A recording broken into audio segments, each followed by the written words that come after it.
it's like, never good to give up. no, it's trying to find somewhere. Yeah, so it's always on and off. Yeah. Yeah. No, it's fine. You're fine now. I guess you just find somewhere to sit since Yeah. you were Yeah. with the kids at the park. So that's fine. And then we'll be able to hopefully have this conversation. Right. Share now that Omar is here, and then we start the conversation. Thank you. Yéen ñëpp ñu doon try pour share BMG geng amuleen morom. So lañ amutoon ma créé leen mamat yéen ñëpp jërë ngeen jëf waaye ñu doon fay biram yéen ñëpp jërë ngeen jëf. Okay. So Omar. Omar, everybody wants to eat from the cake. Everybody wants to IEC us. Omar. I see. Yeah. So for me, I think it's unfortunate that from the word go, why should they even deposit money in a private bank account? That should supposed not to happen in the first place. Okay. So but before you jump on that, Omar. So I was looking at the report.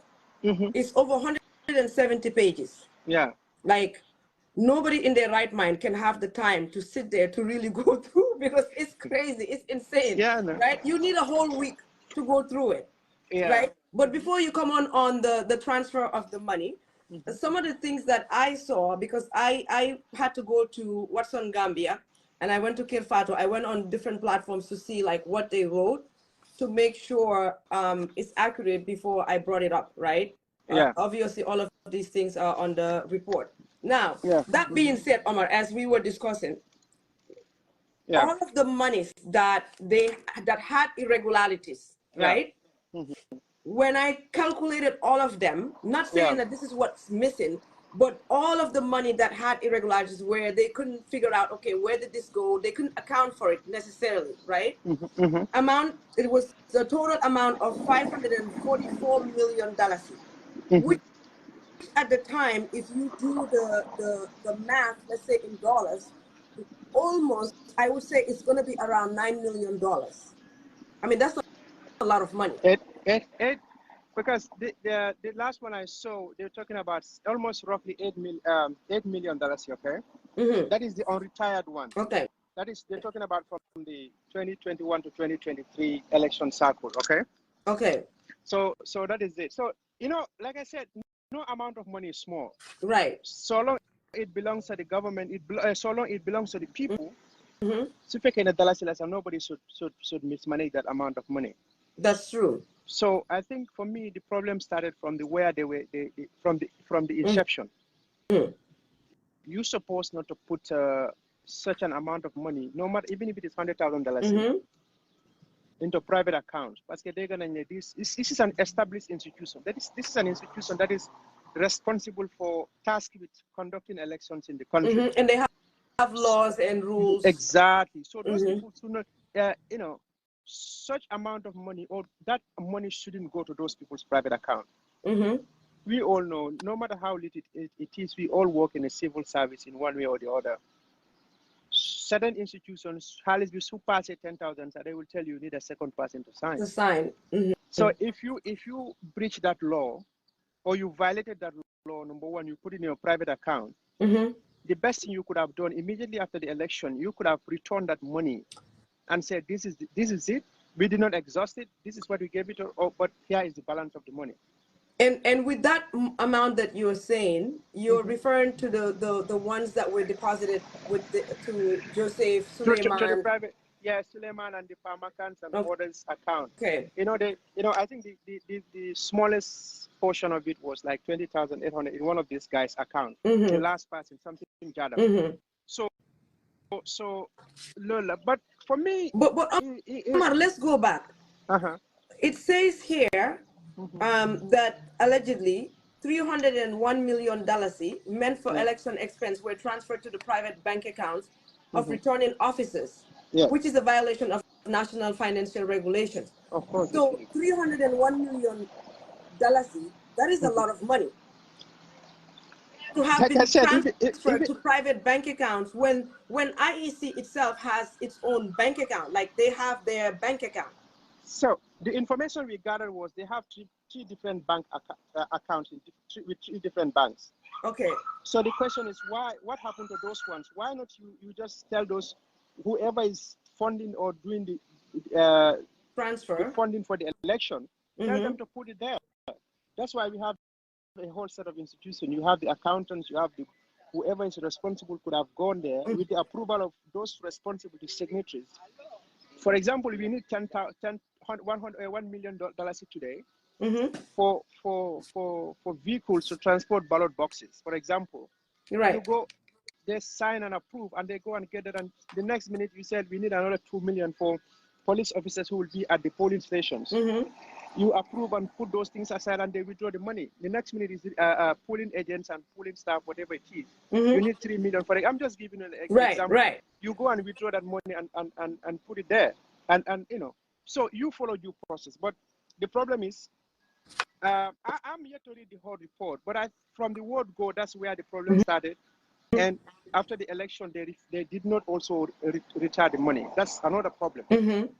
And this brings that's one of the audit reports reported. That's only one that you are referring to here, right? Yeah. But when I look at, let's say if I go down the list, right? Back in what is it called? So it says right here that ECOWAS gave them some money, which was $534,000 dollars, but there is nowhere that they showed how they spent it. They couldn't show how they spent it, right? So that's one. And then you have another one here. It says IEC collected $8.3 million dollars from party registrations, nominations, deposits, and the replacement of voters' ID card. But these funds were not transferred to the Consolidated Revenue Fund. So these are all mismanagement. And then there's another one that also, it was a large amount. Let me see if I can find it quickly. There was a large amount, okay, 199 million. Between 2020 and 2023, election expenses totaling 199 million were paid in physical cash using cash vouchers. Instead of going through the process or the procedures, you see what I'm saying? Right. So it's a lot of irregularities that, like I was saying, when you calculate all of those things, they amount to $9 million. You can't really account for it. I don't know if you follow it. Yes, I'm following. Like I also did not read the whole 100 and whatever the entire report. Okay, Tukulor, you can send a request. Yeah. So, but I'm just giving a summary of the whole thing. Okay. Like the reason why people normally do summary is like those who do not have time to go through the whole thing. They can just So the conclusion was part of it. Like the local media had to report it. We have almost. Let me just put it up. Let me just round it. Roughly $8 million is still unaccounted for, and this went to private account. So here is the thing: it's supposed not to go to private account in the first place. So if they decided to do that, they violate those laws. Number two, the next thing they could have done was, okay, after the election, the 2021 and the coming to 2023 election cycle, let's just here is the money. But the fact that they kept the money, that too is illegal. They shouldn't have done that as well. So they started the violation from the word go, and they still continue with it. Yeah. So there's another one here that's also kind of alarming. It says the IEC hired 874 commercial vehicles between 2021 and 2023, but auditors found no contractual documents between the IEC and the vehicle owners. So, they rent 874 commercial vehicles. Then you pay, and IEC pays for that, basically gives them the money for that, right? Yeah. Supposedly, right? And then, okay, legi, binaleng security 874 vehicles rent. But we don't know, because there's no contract between them and vehicle owners, or even in receipts or invoices. There's no paper trail to show Lina guy that she had 874 vehicles. So all of these things that lead to corruption because there's no transparency. So it's not even lead. I think like even the motor right? So who are these? Because normally we know how it happens even during how do you call it, campaigns, okay? Political parties will go to keep these car parks and talk to safety guards and rent cars, okay? And okay. And during elections too, it's the same thing. So, and these are political parties. Sometimes they will put their house in order and get hundreds of gelegeles, and everything will be in order. And drivers will be there, the fueling will be there, and the days that they're supposed to provide during the campaign. So if those political parties can do that, why is IEC not doing that? So that is another problem, to be honest. So like we will continue. So what do you think? Do you think IEC is being audited fairly, or do you think there's something else to this? Like, let's just tell me what you think. I think what they did is wrong. Okay. What IEC did is wrong. IEC official did is wrong. Okay. But what is Barrow trying to achieve here? That is another thing. Okay. You know about the Banjul project, right? Where almost $40 million was spent.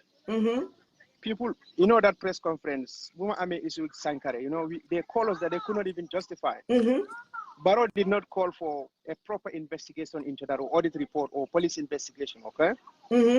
You heard about the COVID problem. Samate went to National Assembly and said, look, there is so much corruption going on here. We saw how chartered flights brought ambulances back home.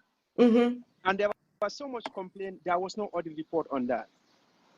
Airport rehabilitation happened. For the Banjul project? No, the Banjul project was one. There was no audit, there was no proper investigation into that, even though, you know, they said that after spending that millions of dollars in Banjul, time Bobula Banjul can float, sir. 40 million. $40 million. So you talk about the COVID fund, they chartered flights to bring ambulances in Gambia. Those ambulances are now white elephants, okay? Those ones, that was even Minister Sawana National Assembly. And let's slow down here. You mentioned the COVID funds. I remember the COVID funds. When I looked at the report, there was one that said $18 million was spent in food, on food. Something like, yeah, I can't remember. And then $2 million. One more numbers, the numbers, because $2 million was spent in send equipmency, but 18 was spent on food. And it was a report that was done, but up to today, has anybody been held accountable for that? For that Two report? people. Only one person since Barrow took over back in 2017. Whenever, you know, there is so much going on, corruption is going on in that country. But if you challenge, they will say, but we prosecuted Bamba Banja. So is Bamba Banja the only person who? So now they took about Sanyan to court. That case is still dragging. Okay, for 8 days, 2 people. $40 million went in the drain like that. They still cannot be accountable for. The COVID fund, okay, the security port, Banjul rehabilitation. So you name them. There are so many things. So why Barrow definitely talk Benabes Mune wow. IEC definitely nangam. You know what you do? Let's investigate them. Is there a problem between IEC and Barrow? You know, people should think about this, okay?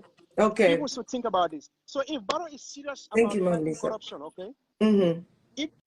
That's why I said, you see, that's what this is Madi Jabate and Coach. They're really helping. If Sufeke don't know you, the country will sing. Yeah. Because sometimes you wonder whether our oppositions, what are they doing?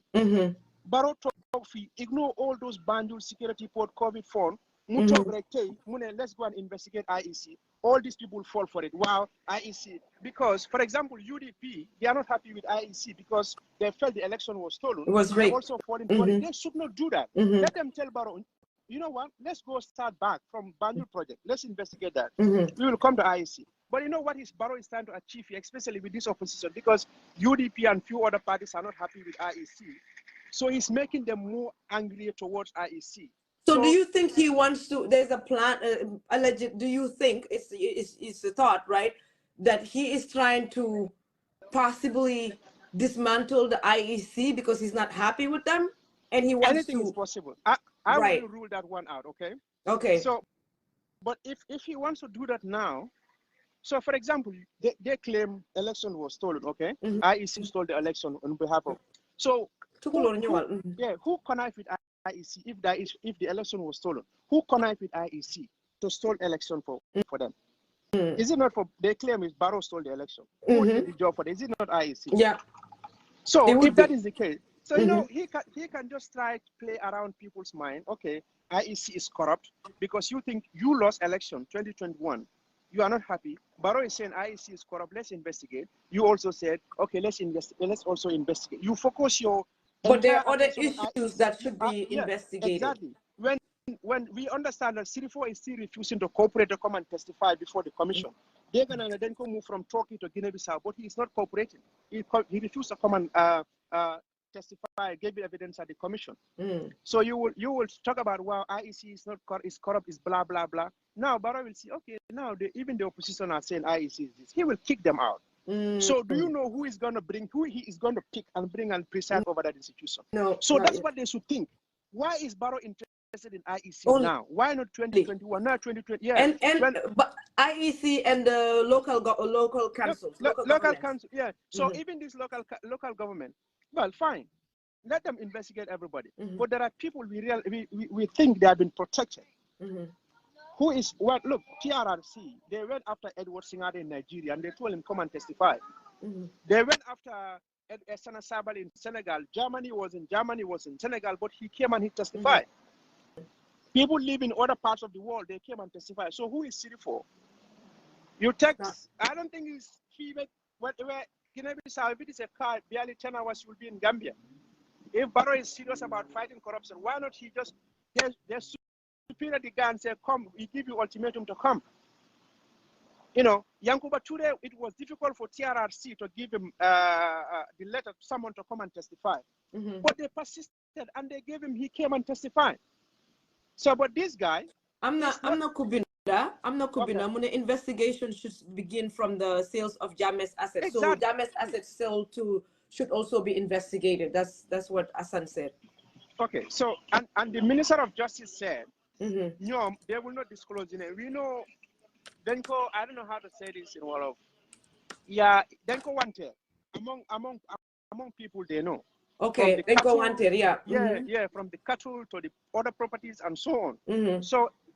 So if Barrow is serious, Barrow will be transparent. He will direct the Justice Minister said, disclose all those people who bought these things. Number one, you know, yeah. Okay. So you got just a moment. No problem. Yeah, you can if you want to close your camera too, you could close it if you need to deal with the kids. Ngeen baalal ñu Omar dafa nekk si park bi ak xalem yi. Am na keneen ku fa nekk tamit, so they are fine. But it's interesting though li Omar di wax ni ne lan moo tax rek Barrow mu toog rek ne nañ lañ investigate IEC ndax dafa am lu xew ndax dafa am ak ñoom problème dafa jotee ak ñoom dafa am lu bëgg ñu defal ko mu bañ ndax lan la. So these are questions yoo xam ne tamit ñun askan bi war nañ koo xalaat. Okay, no problem. War nañ koo xalaat. You see, anti tukulóor mun ngaa request nga dugg. I think you should be able to come in to yow léegi. So yooyu yëpp war nañ ko xalaat. Omar mu ne dinañu joinaat mu ngi just send message.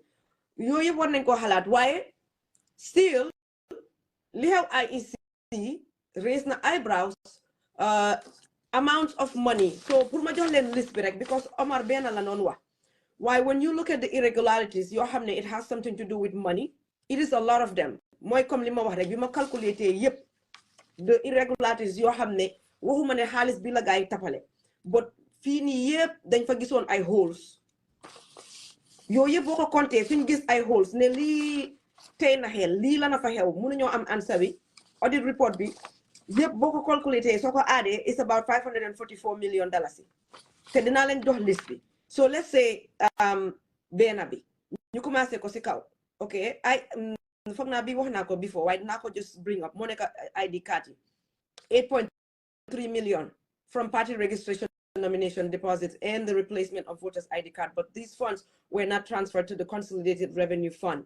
So xaalis bi biñ ko jëlee transfer wuñ ko fi ñu ko waroon a transfer. So fi ñu ko transfer man I don't know. The auditors discovered that receipts for up to 4.5 million in revenue were missing. Loolu problème la. Man tey su ma ñëwee ma ne maa ngi liggéey béréb ñu ne ma loo jënda isil receipt bi parce que lii mooy wane transparency ak accountability ne lii nga dem def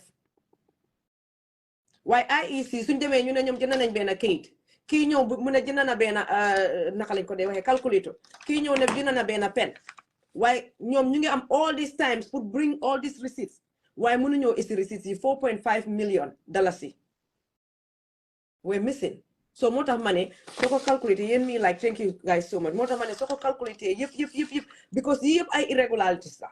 See audit report be. It's about 170 pages. Audit report be. Tukulor so far mun nga duga. Okay, then you move forward. Xam nga dañ dee wax affaire grants all the time. Okay? Mune, the IEC could not account for $534,000 grants provided by ECOWAS. So ECOWAS then joxe won $534,000 grants. Why guy munu ñoo fexé bé wane exactly fan la xaliss bi duga. Ba paré munu ko wax tamit explain luñ ko, they cannot account for it, they cannot show for it. Munu ko leral té lool problème la because it's the whole institution. It's the whole institution. Okay, we move. Ñu ñëwaat fii mu ne the IEC opened accounts with Zenith Bank, GT Bank, and Trust Bank without approval from the Ministry Office, violating financial regulation. So da nga dem rek yow yaa ngi liggéey bureau place rek ngay dem di ubbi ay bank account rek te yow follow procedures yi nga war a follow pour ñu mun laa bàyyi pour nga def lii. Fatou ma ngi laa ici ma jekkali list bi rek quickly dinaa ko read mu gaaw. Just in case xëy na am na ñoo xam ne gisuñ ko Watson Gambia or gisuñ Kër Fatou and stuff like that. Okay. Mune, during the 2021 president election, the IEC received fuel coupons worth $2.1 million from the African Union because they am grants all the time. However, $302,400 worth of these coupons were diverted for unrelated purposes. Come, probably John send how much side chick. You never know. Fenen len ko dugal. Dugut pour IEC fi wara duga. That is a problem. That is a problem. Why scandal yep bi ci gëna mag ci man. Omar mu ngi doon wax bu 8 point foog na 1 la wax. Bi nga xamne dañ ko deposit ci account gaay war ko delo. Why man ci yo yeb bi ci gëna garaaw moy bi. 301 million meant for election expenses were transferred to the private bank account of returning officers, which is a violation of national financial regulation. Because yo, Halis be instead of them see private bank account, Halis what them ever see, even yo nga am business, a man ma am business day, need one ma binal check. Wouldn't go be a man small personal account, it needs to go to my business account. But these people, they are transferring 301, that's about $4 million. Nga transfer to private bank account instead of the company account. Huh? Mangi ame report why it's big, but they should make it public, like you said, but they don't want to. Why Gambia you body am colleague. Okay. Some temporary election staff who were paid salaries totaling $4.5 million between 2021 and 2023 could not be identified as their designation were not listed on the cash payment voucher. Okay, that's probably something minor, but it's still something. Okay. Payments totaling $1.1 million were made to individuals who were not on the posting list provided to auditors. Yo nga jël ici list bi mom le mamat Fatsaho, Tukulur, ñoom ñëpp fay naa leen waaye xoola list bi pour ñu sign fan lañ nekk ak fan lañ leen post they're not on there waaye fay naa leen make this make sense lii problème la yow soo jëlee xaalis yow nga binda nga ne yow ñii nga fay xaalis bi waaye ñi nga fay xaalis bi nekkuñ si post yi nekkuñ fen si man loolu dafa mel ni comme it's almost like a ghost naka lañ ko dee waxee sax ghost employee ah nga amati beneen moo nekk bi ñu xaaye 874 commercial vehicles yi den nga amati beneen allowance amounting to $15.8 million were allegedly paid Why mënuñ ko track there's no transparency. A total of $7.9 million provided to returning officers between 2021 and 2023 remains unaccounted for, as no supporting evidence of how the funds were used was presented. 7.9 million. Why not? Li Omar wax tamit ba jarna pour ñu bay ko xel. Bu fekkee njuuj njaaj amoon na in 2021 2023 ba 2023 si IEC njuuj njaaj moom amoon na si xaalis waaye ndax njuuj njaaj amoon na si vote si loolu ñun ñëpp war nañoo laajte loolu, but none of us is gonna have the answer. ñun ñëpp mun nañoo toog rek ñu xalaat ne alal bi yëpp di dugga di génn there's something fishy moo tax alal bi di dugga di génn di transfer ay alal si bank account private bank account nit ñi loolu yëpp mun nañoo toog ñu laajte ñu ne ok lii there's something fishy. waaye ba léegi li ma wax mooy opposition bi waa UDP yéen ak maa dégga Essa Faal GDC lii bu musa tax ba ngeen ne yéen doo leen ñëw together you guys got this ne sàcca amoon na kalabalabaj amoon na so therefore yéen mun ngeen a génnee Adama Barrow alone non parce que bu fekkee sàcca amoon na sàcca dafa amaat sàcca bu amoon sàcca dafa amaat te Omar am na lu mu fi wax lu am njëriñ loo xam ne ñu ñëpp war nañ ko xalaat lan moo tax why now with IEC donte ay problème am na fa waaye lana tax tey Barrow mu teg si tànkaam ak gars yi government bi foofu ñu ne nañ dem ñu audit IEC all these years audituñ IEC ñu ñëw tey ñu ne ñu ngi audit IEC ñu audit IEC wane kalabalabaj bi fa nekka waaye ñoom am na alal bu bari bu dugga si biir réew mi audituñ si kenn ñu ne ñu ngi dem look at it, it's very targeted. IEC Brikama Area Council Banjul Area Council KMC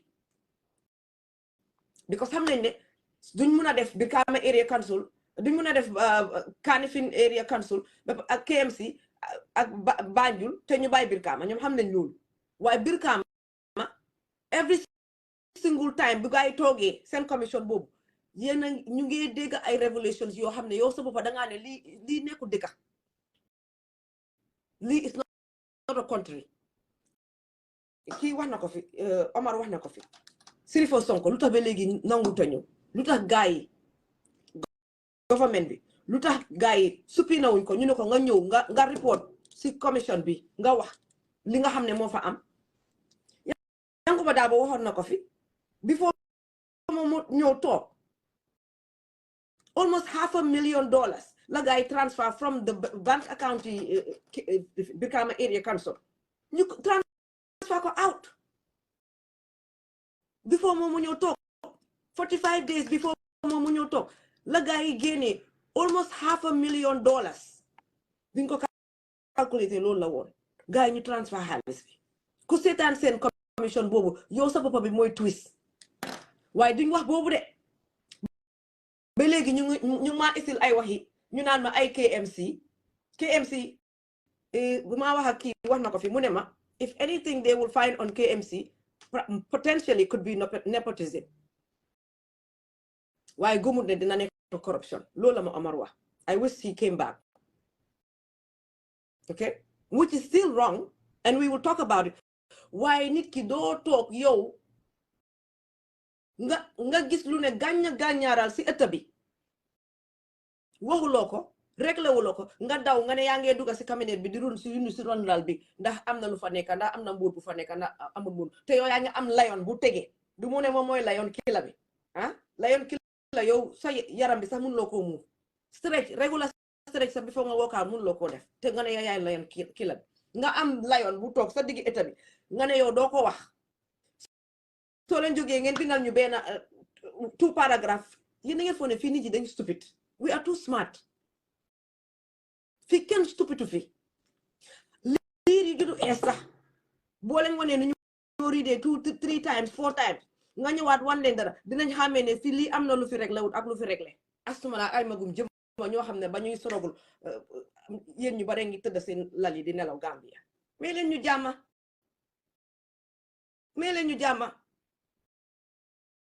ba léegi ñu ngi wax KMC ne commission boobu jeexagut commission boobu jeexee luñ fa gis ñu toog teg ko fi wax ko fi su jeexee luñ fa gis ñëw teg ko fi wax ko fi the same way Banjul area naka la foofu tuddaate sax Brikama area council boobu jeexut waaye ñun ñëpp xam nañ tafaara bi fa nekk of course kii xamal Banjul Brikama ak fii nii Kanifing waaye Adama Barrow ak government bi ak njuut ñaaj ñim àndal ñi IEC ñi lekk si cake bi I eat from the cake all of them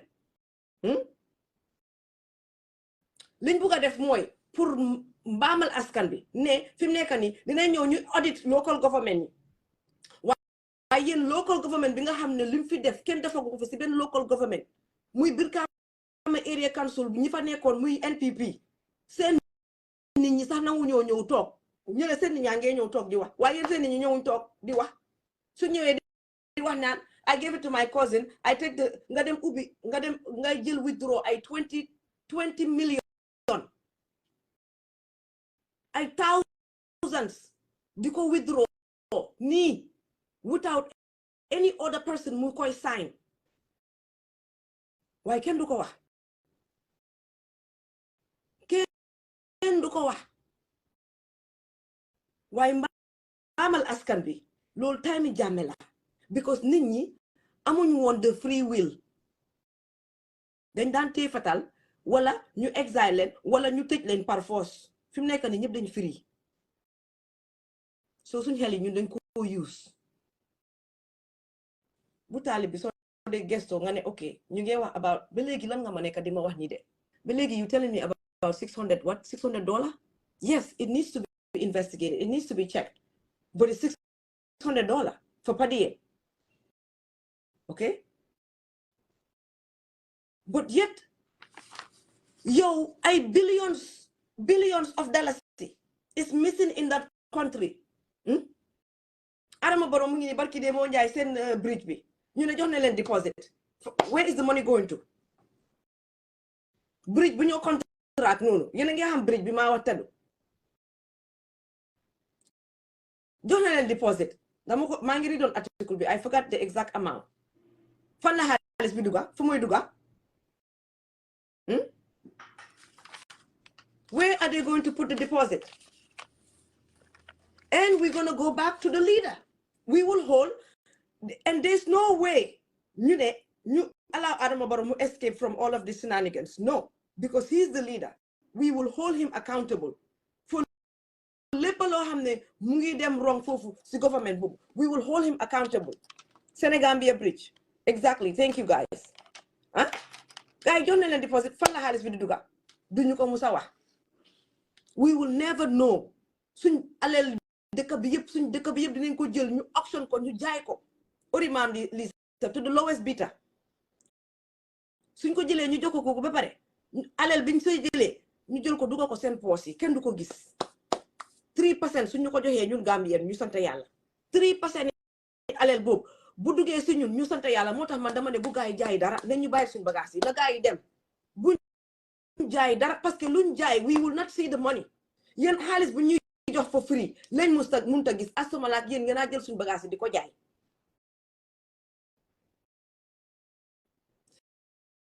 PDOIS ak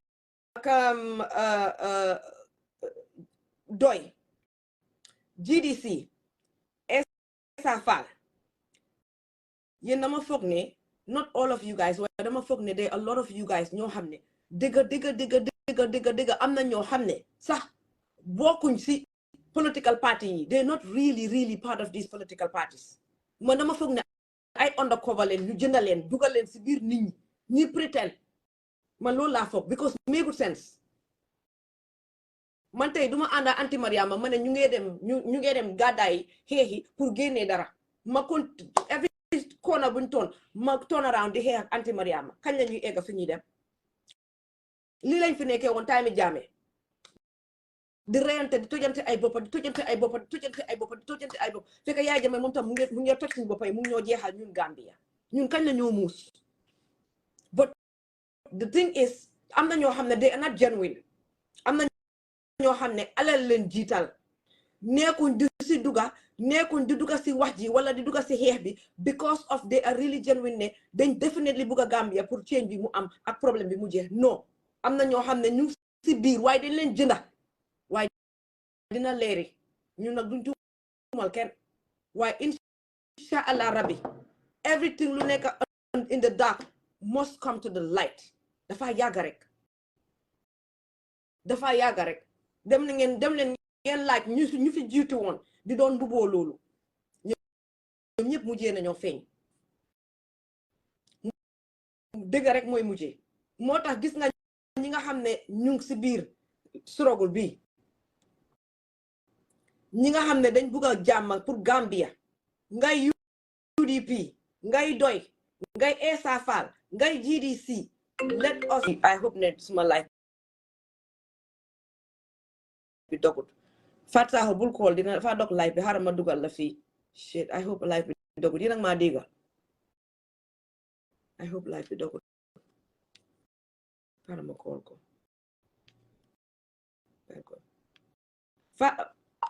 Fatsaho bul call si live daf ko dog dégg nga mang laa at jëlal su dugutee nga exit nga dugaat dégg nga ok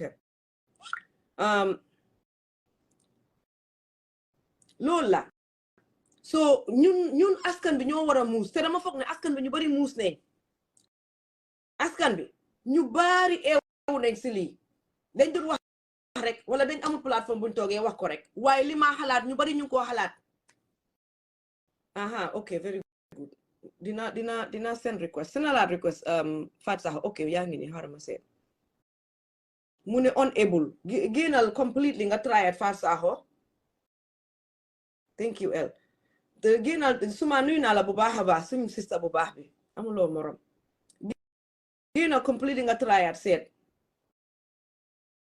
fii xanaa ñi nga xam ne mbëta yi sangoo dëri béy jaan yi sangoo dëri béy xanaa yow bu fekkee jaan nga comme ñoom de yow yàlla njur xàmmi waaye ñu ne ñeen xàmmante woon ne bu fekkee jaan nga comme ñoom ñuy jaan ñu sangoo dëri béy ñu ñëw taxaw nar laa màtta wallaay azim ñaari yoon ngaa jëflante wala xoola ñaari affaire rek dangaa xool rek ku nekk de bàyyi sa xel lii wax sa noppa yi suñ intuition bi du la dee fenal so foog ñu bàyyi xel lii ñun su fekkee ne digga we mean ne dañ bugga pour Barrow is our problem NPP is our problem bugguñ kenn ku jógee NPP because da ngeen ñëw ngeen mbaamal askan bi di lekk alali askan bi di ko pàccoo yéeni neen ngeen a tekki askan bi di torox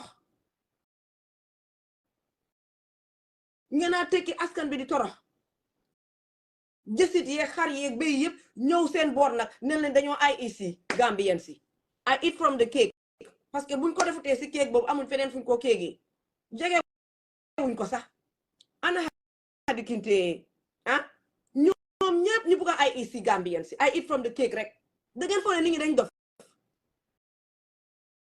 fi kenn dofu fi de nga lekk jaan nga sangoo fi deri béy billahi wallahi tallahi ñaari fan la moo jël Gambien ñi ràññee la kon nañ nañu bàyyi suñu xel ñun suñ problème mooy Barrow has to go and Barrow must go xaaral ma seet no request button keñ request button bi mu ngi fi di Fatsaho kii dugoon na sax Hadi request button bi mu ngi fi kañ anti tukuloo xanaa loolu moo tax duguloo waaye kii mu ngi fi woon di Omar Wally mu ngi fi woon di Fatsaho mu ne danga decline request bi lu tax Fatsaho bu ma def loo de tukuloo bala ma nga send request ñu seet Fatsaho su ma la aadut léegi dangaa bàyyi man ma soo seenee request ma accept la dugut léegi dangaa bàyyi man ma dangaa génn complete nga dugaat nga comment man ma jël la comme ni ma def Omar man li ma wax daal mooy problème bi nekk di xew bi dëkk bi dafa bari Gambia suñ problème bi bari na gis naa ne ñu ne Banjul Area Council 27 employees lañ wax ne pour ñu jëlagum leave bañ investigate seen affaire. The button is not there. Kuri kay lu tax loolu kon xaaral ma add la Fatou Sakho xaaral ma add Tukulóor tamit. That's weird. Tukulóor is not showing you. Mu ne guest bi dafa decline. Wow, okay, Fatou Sakho xaaral ma call la on WhatsApp. Anti Tukulóor, I can't find the join button. Hi. Léegi Anti Tukulóor génnal nga dugaat waaye ñun tamit boo ma tudd baro moo xaak si account bi. Anti Tukulóor génnal nga dugaat ma seen na dinaa la mën a add. Non da nga fa ne Rohey Malick Lowe rek la ñii liggéey askan bi di wax seen liggéey di gis seen liggéey yëpp lañ bëgg a undermine man I knew it.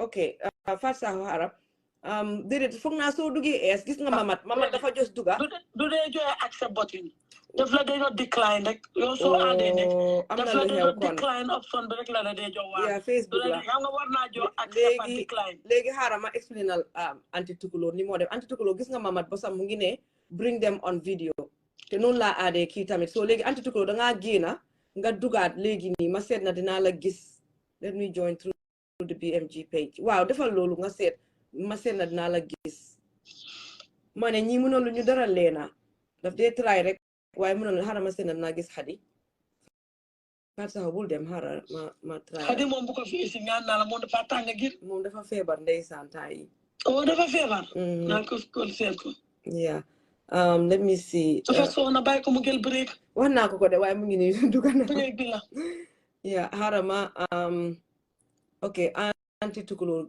dama bëgg a fu mu waxee ne Anti Tukulóor is watching su ko defee gis loo mu ne Dembo Drame is watching so foofu laa dee mën a click bring them on video Anti Tukulóor trial ñu seet was watching from my computer and trying my phone yeah commission bi moom dafa ñëw pour target certain people while we are watching them and we know ne bu fekkee ne am na loo xam ne irregularities lu fa xew it's good pour gars yi ñu génne ko there's nothing wrong with that yaa yéen a ngi understand why the thing is this bu fekkee ne gars yi génne nañ let's say leena mu fa nekk di xew ñu ne ok benn comme let's say ñu ne ñu joxe exemple problème yi kii bi taalib bi ok ñu ne am na ñaari nit yu demoon ñu naan ñetti nit la ñaari nit la ñetti nit $600 lu la lañ spend nangam na ñu bugg a te loolu noonu ñi nga xam ne ñoom ñoo ko def ñoo ko sign ñoo ne ñu toogal seen boppa si kanam léegi nga ne yow dangaa jël loolu nga xang ko on taalib wala dangaa jël loolu nga xang ko on kii nii naka la tuddaati sax naka la kooku tuddaati sax mayor Rohey Malick Lowe wala dangaa jël loolu nga xang ko on any of them ñi nga xam ne ñoo nekk si beneen département bi nekkul si département bi nga xam ne kooku moo sign def loolu right but yet yow Brikama Area Council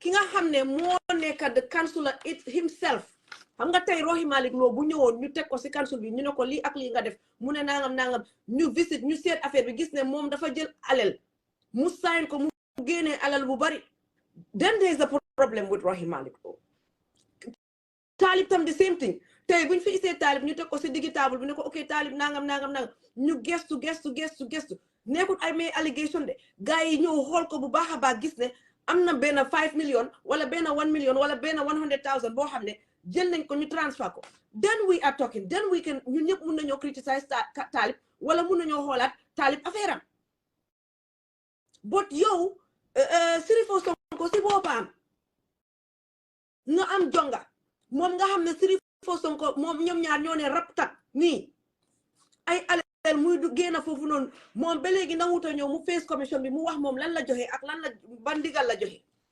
ah lu moo daw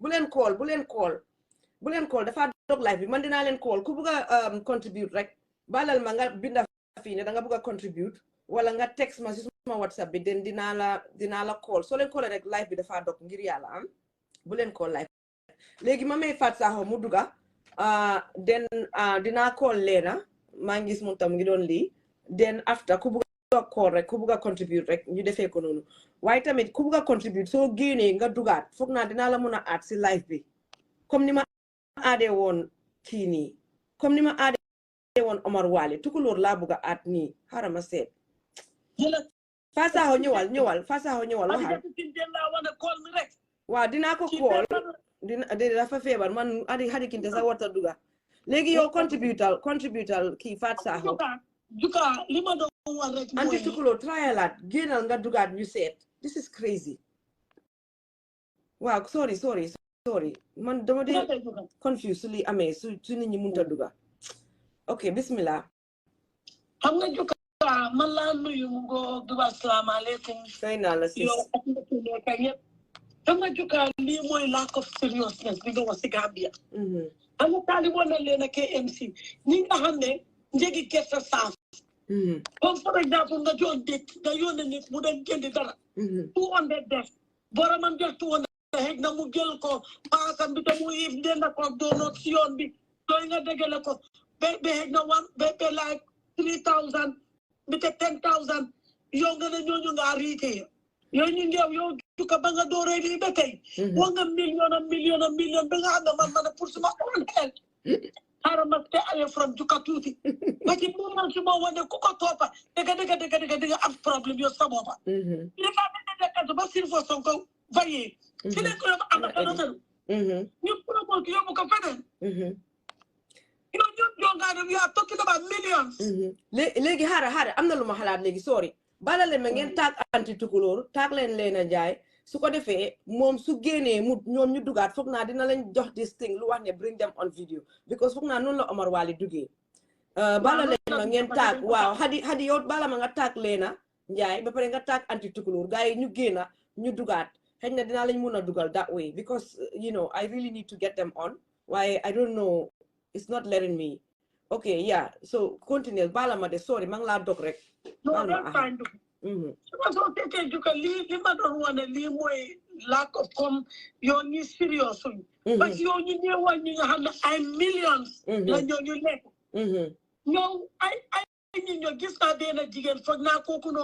$1,500. You can get jigen bogo take us to commission be embarrass ko. To lo xamne suñ ko yone mu ne 100 150 wi de des mu def ko loñ def ko yoy leen ko tek anga fi deka bi moy fuñ jaar comme niñ ko way ñi ngi wara serious du xamne yow soy wo commission den ko wara doore ci sa bopa deka bi nay ke waru tani xam nga yefi animal farm yoy waru fe neka den wara tek ci kaw et ci su way yo ngay won ñi nga xamne dañ leen taget yow nga leen di never get a passport. You already getting a passport. What is the big deal? I don't say it's okay, but what's the big deal? You think about 300 million? You won't know mule. If I'm area country, they don't need. Don't forget the Yapu, who they get a 20 million. And 50 million a day again. You know the better in the north. You don't know what to Well, I think you want to. You're confused. I'm not confused. No, why wouldn't you confused? Now they're just trying, but they know they can't. We are our minds are stronger. But I have the news that.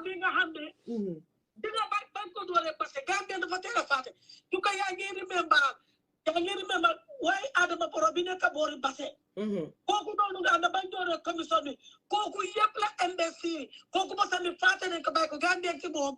It's easy for you to confuse you. People are doing commission to your one need. The whole thing is not even going to be 100,000, 200,000. I'm telling you, Dallas. What we see, when you didn't go at it, why didn't stop a cab so big and the year you did? No. Yep. I come guy did na I which hunt at them put this track askan bi rek la instead of ñuy wax yi nga xamne lolu mo remé réew mi ñu ne duñ ko wax non dañ loolu dañ séjal ñu tos ci tuuti then after ñu usul ñu yoo xam ne comme ay imagine yow nga war a daaxee lion nga ne yow nga ñëw nga ne mbóot bi ngaa ñëw rey mbóot bi njëkka nga doog a deal with the lion like really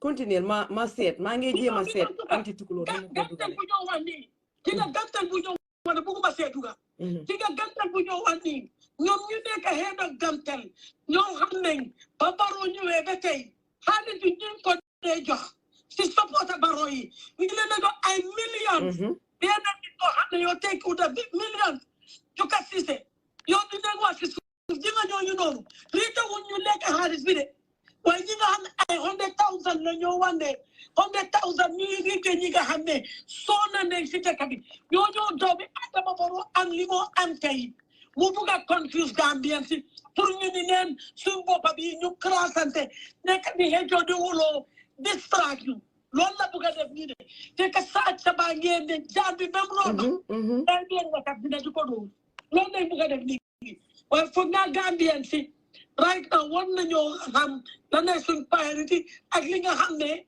njëriñut la xam nga ñu def pite sooy naa samba ka bee sa takka bilaa njëriñ xam nga ko pour nekk foog naa ñun Gambien si war nañoo xam suñ soxla yi wala leen ne ñun liñ am interest mooy nañ riite kaay millions si 300 billion loolu ñaata loolu yónni yaa xoolal ci Sanchez mu ngi wax sax xool leen mu ngi wax Mohamed Dia waaye xool leen li fi nii moto yi xool leen moto yi benn moto boo xam ne OIC project bi benn moto boo xam ne yow yaa ngi ko waroon a spend yaa ngi si waroon a spend $49,000 nga dem nga spend si 179,000 imagine that te moto yooyu noonu ana moto yi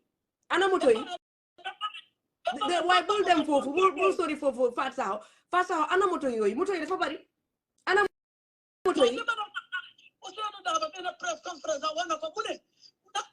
moto buñ wàññi ñi génnewuñ moto yooyu génnuñ ko dañ jël figure si ne ñi ne 12 million mbita 100 cars c'est que tel rek lañ jënd waaw jënduñ loolu yëpp de gisuñ moto yi foog naa gars yi am nañu ici waaye gisuñ moto yi ana moto yi Gambian xaalisi Gambian dañ jël loan OIC project bi dañ jël over $300 million laa wax de loan ok te lii dañ ko war a fay askan bi ñoo ko fay suñ doom yi ñoo ko fay set yi ñoo ko fay léegi ana moto yi how come government bi rek ñoo war a moom moto bi yow juka fu naa yaa ko wax de fu nekk bor bu Gambien si amee yow man suma doom yi ñu ne ku nekk 40,000 ku nekk 44 la 44 to be exact 44,000 to be exact 44,000 bi dinaa ko fay fiyal suma papa ñu du gëna si bor bi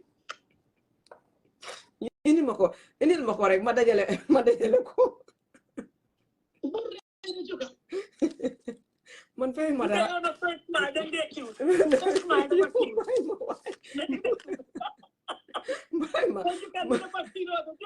man fay ma dara ah yéen di ngeen fay ah xaaral ma seet ko déedéet gisuma ko xaaral ma seet ko yéen di ngeen fay Sénégal bien pays boobu noonu ndekete ñu ne loi bu ci teg mooy for the next 15 years kenn du samp prix Gambia yow nga gis suñ prix bi joxe ko xaaral ma seet léegi laa ko gis maa ngi ko doog a gis ok fan nga jëlee lii bi fan nga jëlee content bi just to make sure it's good waaw ko tu lu lifin la waaw man duma la yónnee loo xam ne lifin ok luñ validate la ok waaw okay so dinaa ko xool dinaa ko read then after dinañ share information ma call anti tukulóor I don't know lu tax nekkul di allow anti tukulóor fii this is crazy I'm seeing ñoom sister Ami yéen di ngeen fay si lii bi xaar ma call tukulóor yéen di ngeen fay no it's okay Lena dinaa la call after su tukulóor lii this is crazy I don't know lu tax Facebook bi mu def nii xanaa ma fay ma ñu dugaat ma taag leen soo leen bëggee ñu fay live bi ma dugaat ñu taag leen de because I'm sure yéen ñëpp a ngi bëgg a wax ma fay wax leen ma rek soo leen waxee ma fay live bi ñu saataat mën nañ koo fay ñu saataat ñu def ko mu gàtta xaaral tukulóor suñu mu wax ñu tukulóor ma fay live bi ñu saataat ma def ko mu gàtta déedéet bul no bàyyil bi because a lot of people want to watch this. Okay. So Harold man mangi update suma app right now. Fog na lolu is the issue because man suma Facebook bi na ko update you ka. Nga ko update. Okay, because this is crazy. So Mustafa mu ne ma bring ko. Okay, Lena updateal. Hadi tëjal sa Facebook bi nga dugaat ma seet na soo duggee first time bi rek dinaa gis lim la dim dee wax ne bring them on video ma seet na dinaa gis loolu noonu. Yeah, let me do that and join you right now. Okay, okay. All right, thank you. Léegi ñu may Harlan ma Lena yow tam try nga update ñu seet ma seet li kii ni yónnee Fat Saho yónnee ba pare xam nga this is the crazy thing let's compare Sénégal li nekk foofu di fa xew ak ñun Gambia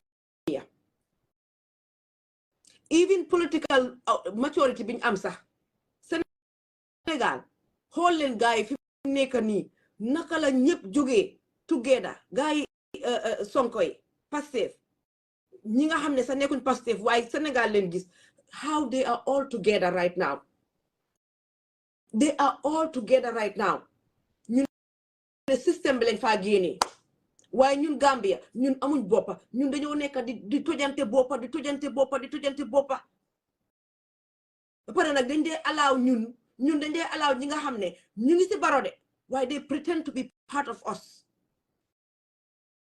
they pretend to be part of us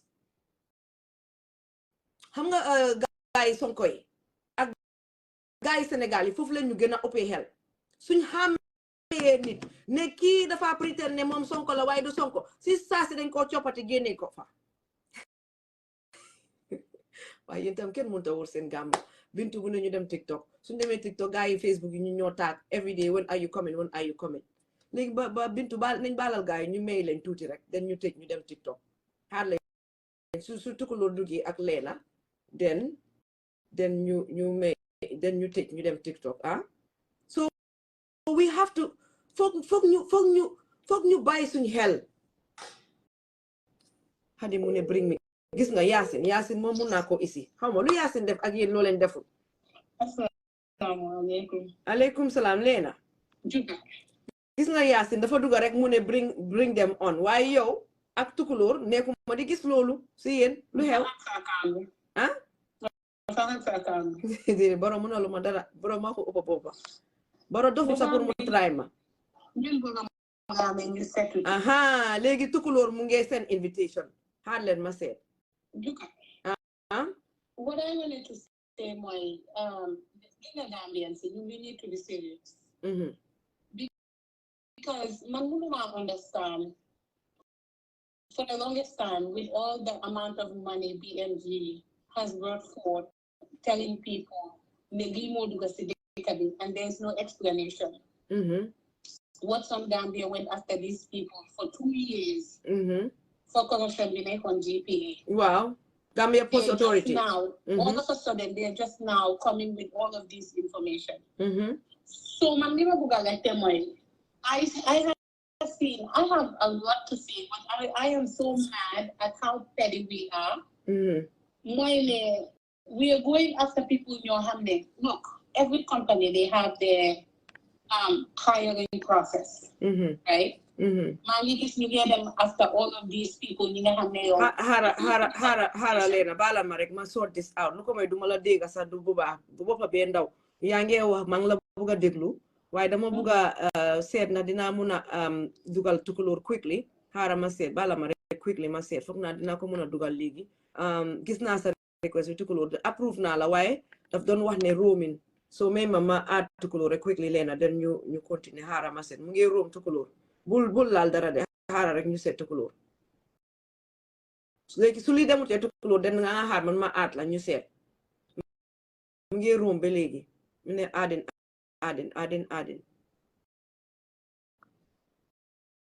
ma seet gaa yi xamoon nañ ne dinañ génna xaj yu ndoom ñi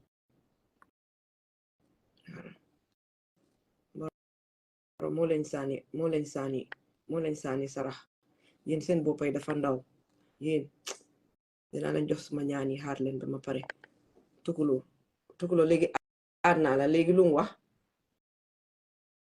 balal leen ñu de sorry tukulóor aat naa la léegi lu mu wax léegi yow continuer leena sorry so man bi ma doon bëgg a wax mooy we have a bigger fish to fry right and you need to them over this nakalati municipalities, it's like chicken change to me. Yo.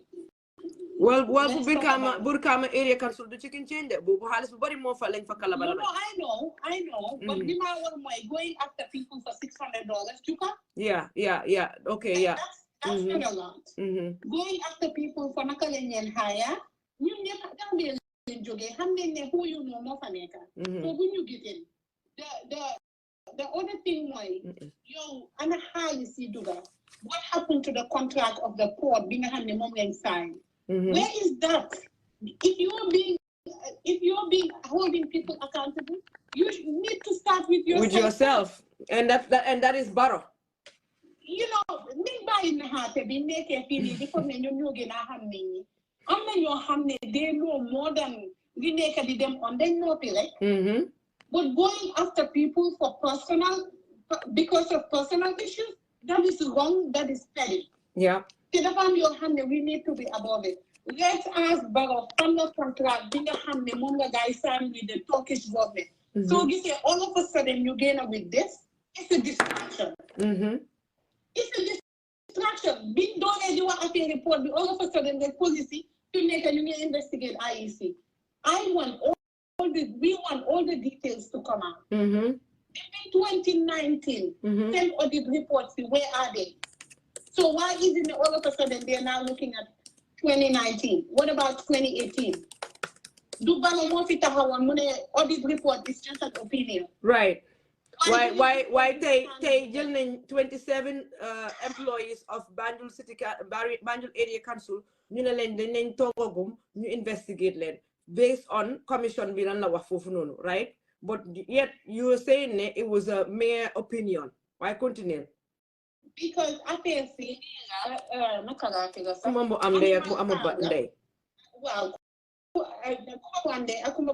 if you're part of NPP, then that is just an opinion. But if you're in another political party, then it applies to you. We have all seen Nakalan Fidefon Modu Sabali. Then banning Modu Sabali. So why isn't it now he's an advisor to the president? That still stands. So you apply in one person, then get them apply to another person. It's wrong. The Gambian, you know what a move. You know? Yeah. Because they couldn't you personalize why we can do people are falling for it. People are falling for it because young ladies not gonna change the rhetoric on Facebook. All of a sudden they're going after people for $600-700 when billions of dollars. That's what I'm saying. It's on the verge of collapsing. You not talk. See, main hospital, you cancel surgeries for 3 days. Yeah. People dying for minor surgeries. How about you hold those people accountable? But you're here talking about somebody called Hamne, they had him on journey passport. New journey is saying, oh, no, now you're yes. Anyway, you come and I have to go. It's okay. Yeah, no, it's crazy, but hola. We're not gonna fall for it. We know that due to silly, you're gonna have the help. We are not going to fall for it. Yeah. We are not going to fall for it. Yeah. Let's ask the right questions. Let's go after them for information. Being a guy signed with the port. Okay, guys, they can be slowly but surely.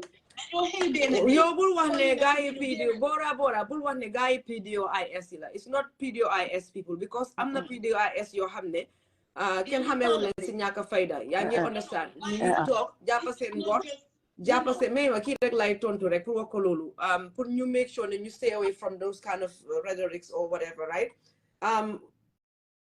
Fi ñu ñep xamantene okay amna ño xamne ñu ngi PDO IS ño xamne reputable people len. They mean well for the country. Fuñ gis dëgg foofu la ñoo taxaw foo xam ne dëgg nekku fa dinañ taxaw feneen joxoñ ko wax ko yeah for sure. No, yaa ngi cool ñun ñëpp we are on the same page here, the same team. waaye li ñu war a moytu mooy pour ñu moytu ne ñi nga xam ne comme li ma ko waxee woon jaan yi mbubboo deri béy ñii ñooy problème yi Gambia te ñii ñëpp dañ di bugg a IEC. I want to eat from the cake. I eat from the cake. ñoom ñëpp noonu lañ mel te most of them soo leen seetee ba seet ñoom ñëpp benn jikko bi leen amee and these are the problems for Africa mais leen ma rek ma wax fii nii li ma bëgg a wax this is the problem for Africa dëkk boo munti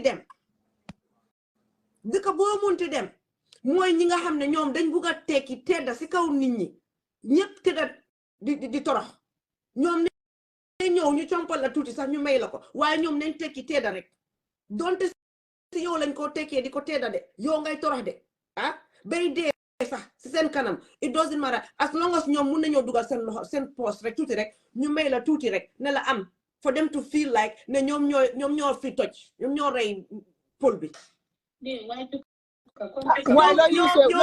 may leen ma rek ma wax fii nii because I want to make sure ne message bi mu jaala and ñun Gambia waaye bul wax pol yi ñu rey olof it doesn't matter so loolu moo nekk issue bi the thing is this ne dañ leen war a xàmmee te dañ war a understand ne ñii ñooy suñ problème doy du suñ problème UDP du suñ problème Essa Faal du suñ problème GDC du suñ problème xam nga ñuy suñ problème mooy ñi nga xam ne dañoo ñëw bugg a rey askan bi bugg a lekk askan bi bugg a teddee si askan bi because ñoom seen jëm kanam they are all the same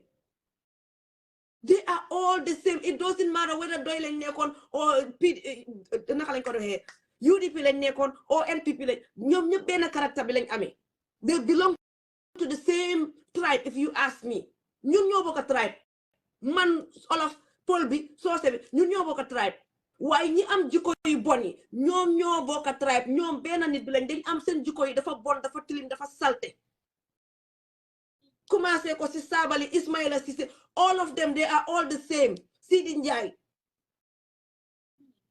ñoom ñëpp the same leen ñoom ñëpp they are all the same te fekk ñun askan bi Gambia xàmmeewuñ ñi ñu seppi leen suñ biir dëkk bi du jëm kanam because façon nit yi tam ñoo nekk even di hinda even Barrow soo ko seetee façon nit yi ñoo nekk even si boori Barrow façon nit yi bu lañ yàlla saakutoon buñ nekkutoon si àdduna bi tey Barrow ba léegi mu ngi ànd ak ñi doon àndal démba si coalition bi ni ko xëy na dem na sax waaye you have a few people rotten potatoes bon ba boo xamonaat seen jikko yi bon ñu salte bon ba bugg a dee loo ko bugg a wax rek danga koo xeeb gisuñ dara lu dul alali àdduna gisuñ dara lu dul seen boppa in the detriment of society bi yëpp Gambia yëpp xalaatu leen ñaata nit ñooy feebar ñaata nit ñooy tëddal lopitaan bugg a faju mënuñoo faju ñaata xale ñooy fail seen exam yi xalaatu leen future xale yooyu noonu xalaatu leen Gambia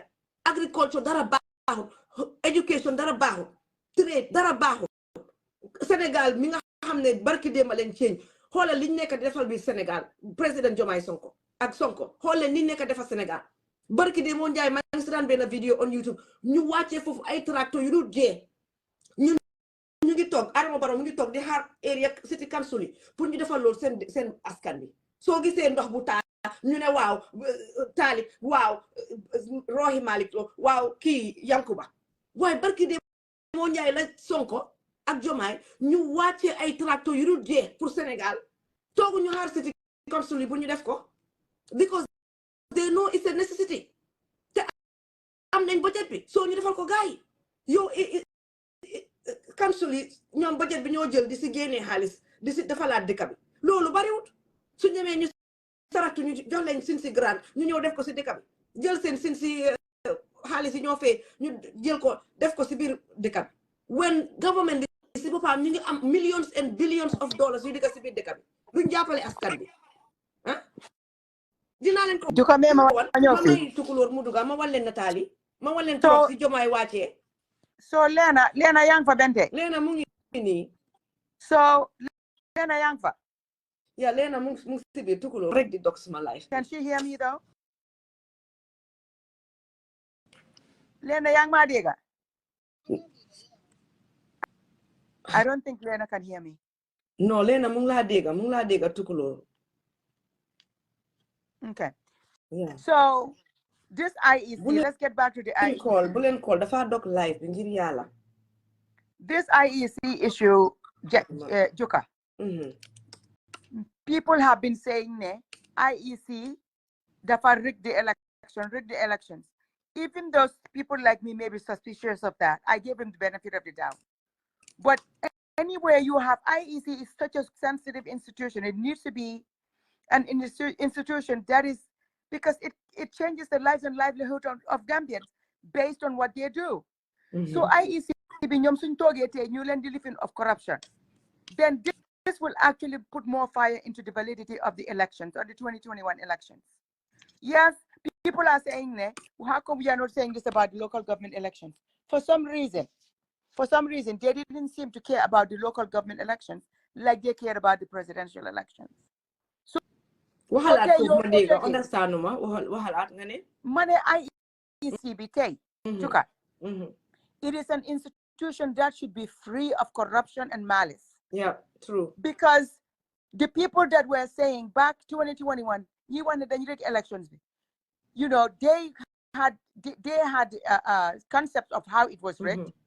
But today, what is happening with the corruption scandal is actually validating what they're saying. Because anywhere for Toge, you know, yo such a amnafi, labat amnafi, judge amnafi, then it is also opening the door for people to say, Konde elections, presidential elections, Nimdeme, what happened there? Because money talks in Gambia. So all those monies that are missing, people can sit down here and say, you know what? Maybe I do sangam lankocho, I do sangam put you nopi, put you that. So Mota, it is very, very important. Aferi, take a coach. Coach has been after this IEC thing for a long time. Balanyo again is a report. Dear Bahama Barka de Basa coach Mungi share Lifen. Mungi share memory. Raising his concerns about it. Yeah, but mungi wahne IEC dañ wahne ñoo mënu ñoo fund the diaspora voting. Why? They can fund they can mën nañoo jël alal bi bari bi yépp. I mean, it's a lot of money. A lot of money went into the IEC. Remember ne ñoom coach ak ñoom Uncle Sidi, they went to court, and the high court said Gambians in the diaspora are eligible to vote and should vote because that is our fundamental human right as citizens. But the fact the IEC is dragging its feet, Hamga, the independence of the IEC today as we speak, I question it. Because I feel like the other thing is, Sun Constitution also gives the president the right to choose who he puts there.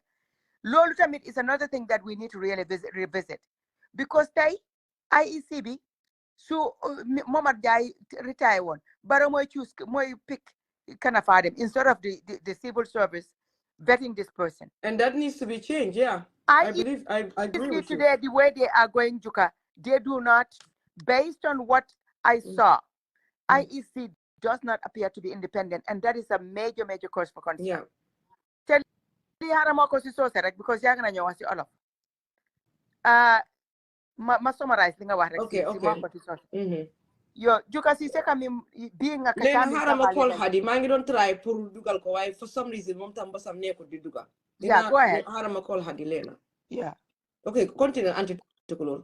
Continue. Be baro mos go nata jamin na bi wolum dronko. IEC dulami yalonko wala ka Gambia la electiono quartier fay dulabe dada itolle ka quartier fayo dada pour moleta asati tie quartier fay president quartier nsita sainga ajelo ko wol ye kayto fundindi katandi ko wodulato kodi jama le fenketa kodi jama le bijemi alonko ima fono abota dame woko do muminezi do bije fango kamoto luyas pour ka foko yo moto luyas in IEC la fankola kodo kono bari ye motol min luyas ya luyas la dulal min to man fonti iko IEC e morjo quartier fay wato wo fanan yo mol min joy ma fontin yon tol kamin fo jambi nyin wo ko la bitongol mo ko Gambia no sita jannede jama president election o min tambita baro e min koton kod ay min win mo jama le sita ko baro e wo quartier sunyal IEC e wo quartier fayo sunyal barinta nyongol fa wonte sita lan ko man mo man fentan dina mi ya tan dina ko quartier sunyake bari biti lo ten din tol sita e ka fo ko nyu ko dol be sunyata nyun ko be ketami ya lonko IEC me bulo landi je ka landi to nyaka woto sai wobe mol sobintela minu man sobinta bi ya lonko manke non sobilati binketa sobilati ka tu dulami ya lonko sunyaro manyan manyan na kelaji fanyama nyan na tarlaji fe manyan na tarlaji ka tu nyinnam kuti mi ya lonko ase Gambia falingo sa keno fenkol nakar MP members of parliament na dipitel isto lono laminte nyunile ba cartel fayo tamanda pour walieke na fenkol to na nakalan ko oyes ahwai na comme ni tata West Coast region nyoluto aning KMC area councilor na area councilor be ka tabbi nyinna president ya pour ka fo jamana president abe ka tabbi nyin IEC lel bulokon bitun sa ning IEC site ka tapaleke comme kayto ya fo nyame woto wonyan tan tol Gambia no jakandi le bak bari jukay min fodron ako ntol Gambia non toluna hajo be siare BBB Gambia be damin to ten ibe bularing talib ben suda no ma KMC bari siri fo sonko wole la tapale funtita jang folo jannim ibe KMC fangala nyin ko fala siri fo sonko i ka nyin kodo min tambita million tan nani nim fe Gambia kodo anata ka ya kaito bondi ya tandi ko atele wo bondi janna bitat molbe wo fo jang yankuba dabo bira nata fo jang ya bondi kaito bala bari adama bare te muneke adama baro e nyin siri fo sonko leta aya samba toki aya samba embasito dulami ya lonko nings bantal satel ye kodo Gambia so kodo la woto kije siri fo sonko mi ya lonko e kai kodo sunya be sirinje woto sain hanin bi siri fo sonko la ko mon mafo ngam moy mala foto nyalo bari ko siri fo sonko sa ya samba dan Africa abe embassy dol ta Africa ko ranje nyinna moti mi ya lonko ya to mende kai kodo da sunya anata so sai wol be manfo jonga nyol min yalon ko ibe West Coast region wala ko be so West Coast region la fanko investigation wala folo funtira muna tinna woto nyin min yalon ko wala be KMC hearing muna na wol man ta wala woyen tol so bindi min na wol mo ko adama baro ya jele ko nin Usenu Daba manlo asakeno UDP senyin ken ngolon katni yaje be bularin taliben sura noma I laftale yake ko amumo kurungolti isa je soma nata rabe lola mol se daw so tala kola mol sondo mo se sobi duka ko kan fanan fojang akuwa nyim fanan nyantan hakilo tula je bak Gambia baluwo be nyame ko di juro min dunta nyin sate ko na Gambia banko kan mi ya non ko wokorol iko ya sambana jamale ya sambana banku dingole kodol min yalon ko banta fenkol satel kamen dintol wolbe dunta hanbi wol dunta dame molma wolo barin tol sita ko kukile mi yalon ko BBB de tol sita ko kona ibe ko le topotola bi woton tol Gambia ron tol nyanta fango jibelalde an min juka kay fem fanan fo jako ako modo bi je min yalon ko wol fango ben tol le fango kononu wo molu bi ibe lorin ne pour ka nyindimba ka fonyin dimbaka isa je mol se nyina ko la min ya lonko wala sembo warta fengo bet bari bi ni IEC ko on tol nata wala fo jankata ndel la ko dulami ya lonko wala ka Gambia la carte fayo taman andi manya na faniyak bulalaje imanya na tapale bulalaje imanya na sunyaro bulalaje bi man sakunda fongo ya kaito bondiko wala sunyaro ke wala tapale ke woto gomu kultimi ya lonko nyantan hakilo tulaje jërëjëf Joka. Thank you Tukulor. Hadi la don jema set lana xew yow de sa bos dugana yow lo def Tukulor da nga update on rek mu bayila suma abi dama ko gëja update so léegi bu ma ko update rek ma gis ma génne enable ma génne li ma set xëy na loolu moo because dama defoon pour nit ñi ñu laajte questions bi fi Omar Wally nekki waaye léegi génne naa loolu xëy na loolu moo taxoon live bi it wasn't the same but let me see. No man bi ma ñëwee daf ma jox ñaari option bi ma ñëwee Hadi génn nga dugaat ñu seet si Facebook bi man ma génn déedéet yow kañ moom bul génn yow soo génnee rek. No, why man? No, yow dama ñaan balaa ngaa dugga nga dugga. No, Juka bàyyil sa question bi because man bi ma duggee jox na ma ñaari option yi. léegi ñëw na lan la ñëw pour nga add ñu. ok xëy na loolu la xëy na Facebook ñoo add loolu. waaye loolu it's not good yet. It's not amaguñ ko fi ko gaa yi bugga. waaye man gis nga bi ma dugga see. man dama am ñaar. loolu moo yaaxal live bi tey. ok Hadi yow mën nañoo teg Hadi mën ngaa teg. ok sorry xaaral ma teg. kana dugga ni Hadi. waaw dafa nekkoon on WhatsApp. waay loolu la balal leen ñu. ok that's what it was. We just I did this thing that was like a poll pour ku ñëw the question mu ngo tuuti mu fi fay live bi maa ngi fi ba léegi ci yàlla baax na daal. Well, anyway, Auntie Tukulur, I'm glad to summarize all of those things in the Mandinka language. You know diga tell. Yang diga. Yang diga. Inang ma diga. Okay. Yeah, because IEC comme li Omar wax war nañoo laajte lan moo tax IEC mu ñëw now while at the same time war nañoo reflect ñu gis ne irregularities you am IEC dafa jéggi dayo it's too much because te lii lañ dee nekk di explain all the time gis nga li feeñ IEC institutions yu bari biir Gambia loolu moo fa nekk that's the problem.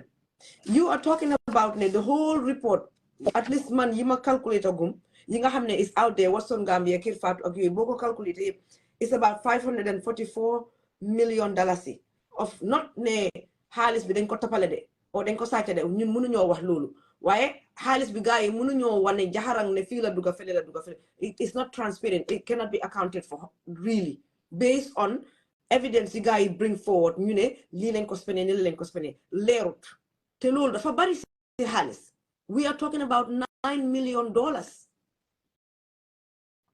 te soo gisee tamit comme ñun every time suñuy see waxi grant gars yi bugg a ñoo counter di wax ne waaw yéen xam leen grant bi xool leen IEC am nañ few grants from ECOWAS waaye report bi lu mu wax mooy ne gars yi mënuñoo wone fan la xaalis bi dugga bi ma ko gisee Hadi yow laa njëkk a xalaat because all the time suñu ñoo wax affaire grants yi si TikTok bi loolu nga dee xuloo ak gars yi so suñ jógee ñu ne waa xamuñ grant waaye xoola dafa mel ni IEC report bi sax daf ñu vindicate in a way because IEC bu fekkee ne ñoom seen si grant bi mënuñoo wan fan lañ ko spene astuma laak millions of dollars yu dugga si biir dëkk bi si grants te kenn mënut a wax fan la xaalis bi dugga gisuñ difference bi Hadi bismillah ma bàyyi la nga dugga waaye Hadi nag waruloo nekk si live bi too much tey de dañoo ñëw sax because yaa ngi feebar wax naa la nga bàyyi ba soona waaw Juka foog ma dugga because xam nga rek yëfi Gambia la ba pare duñ la bàyyi yow kenn nga ron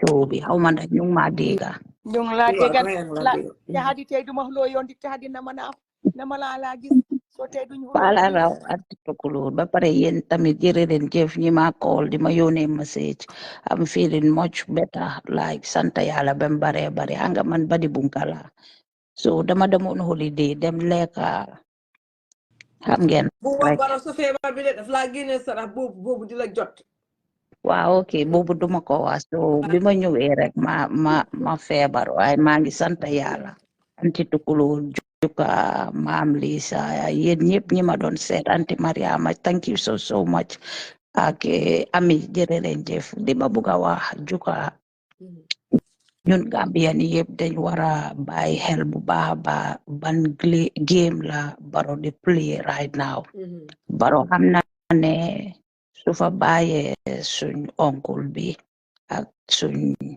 papa suñ maam xam na ne Gambian yëpp fi mu nekk nii ñëpp a ngi ko jox gannaaw te fi mu nekk nii dafa bugga pour teg fa nit koo xam ne 2026 pour mu win comme que mu ngi duur dinaam bi ne moom su taxawee dafa win because am na benn vidéo buñ ma yónnee maa ngi seetaan mu ngi wax ñu ne leen agriculture bi lan la leen defaral te ñun BMG xaalis bi duga pour agriculture kenn du ko wax suñ ko waxee béykat yi dem fekki Adama Barrow State House comme li nga wax so mu ngi campagne turu loolu di leen nax ne di jox na leen lii ak lii la def si agriculture bi and some of Gambians si xam nañ ko li ma wax mooy IEC bi ni Barrow dafa ñëw pour play poker game with the Gambians te ñun ñëpp dañ war a pare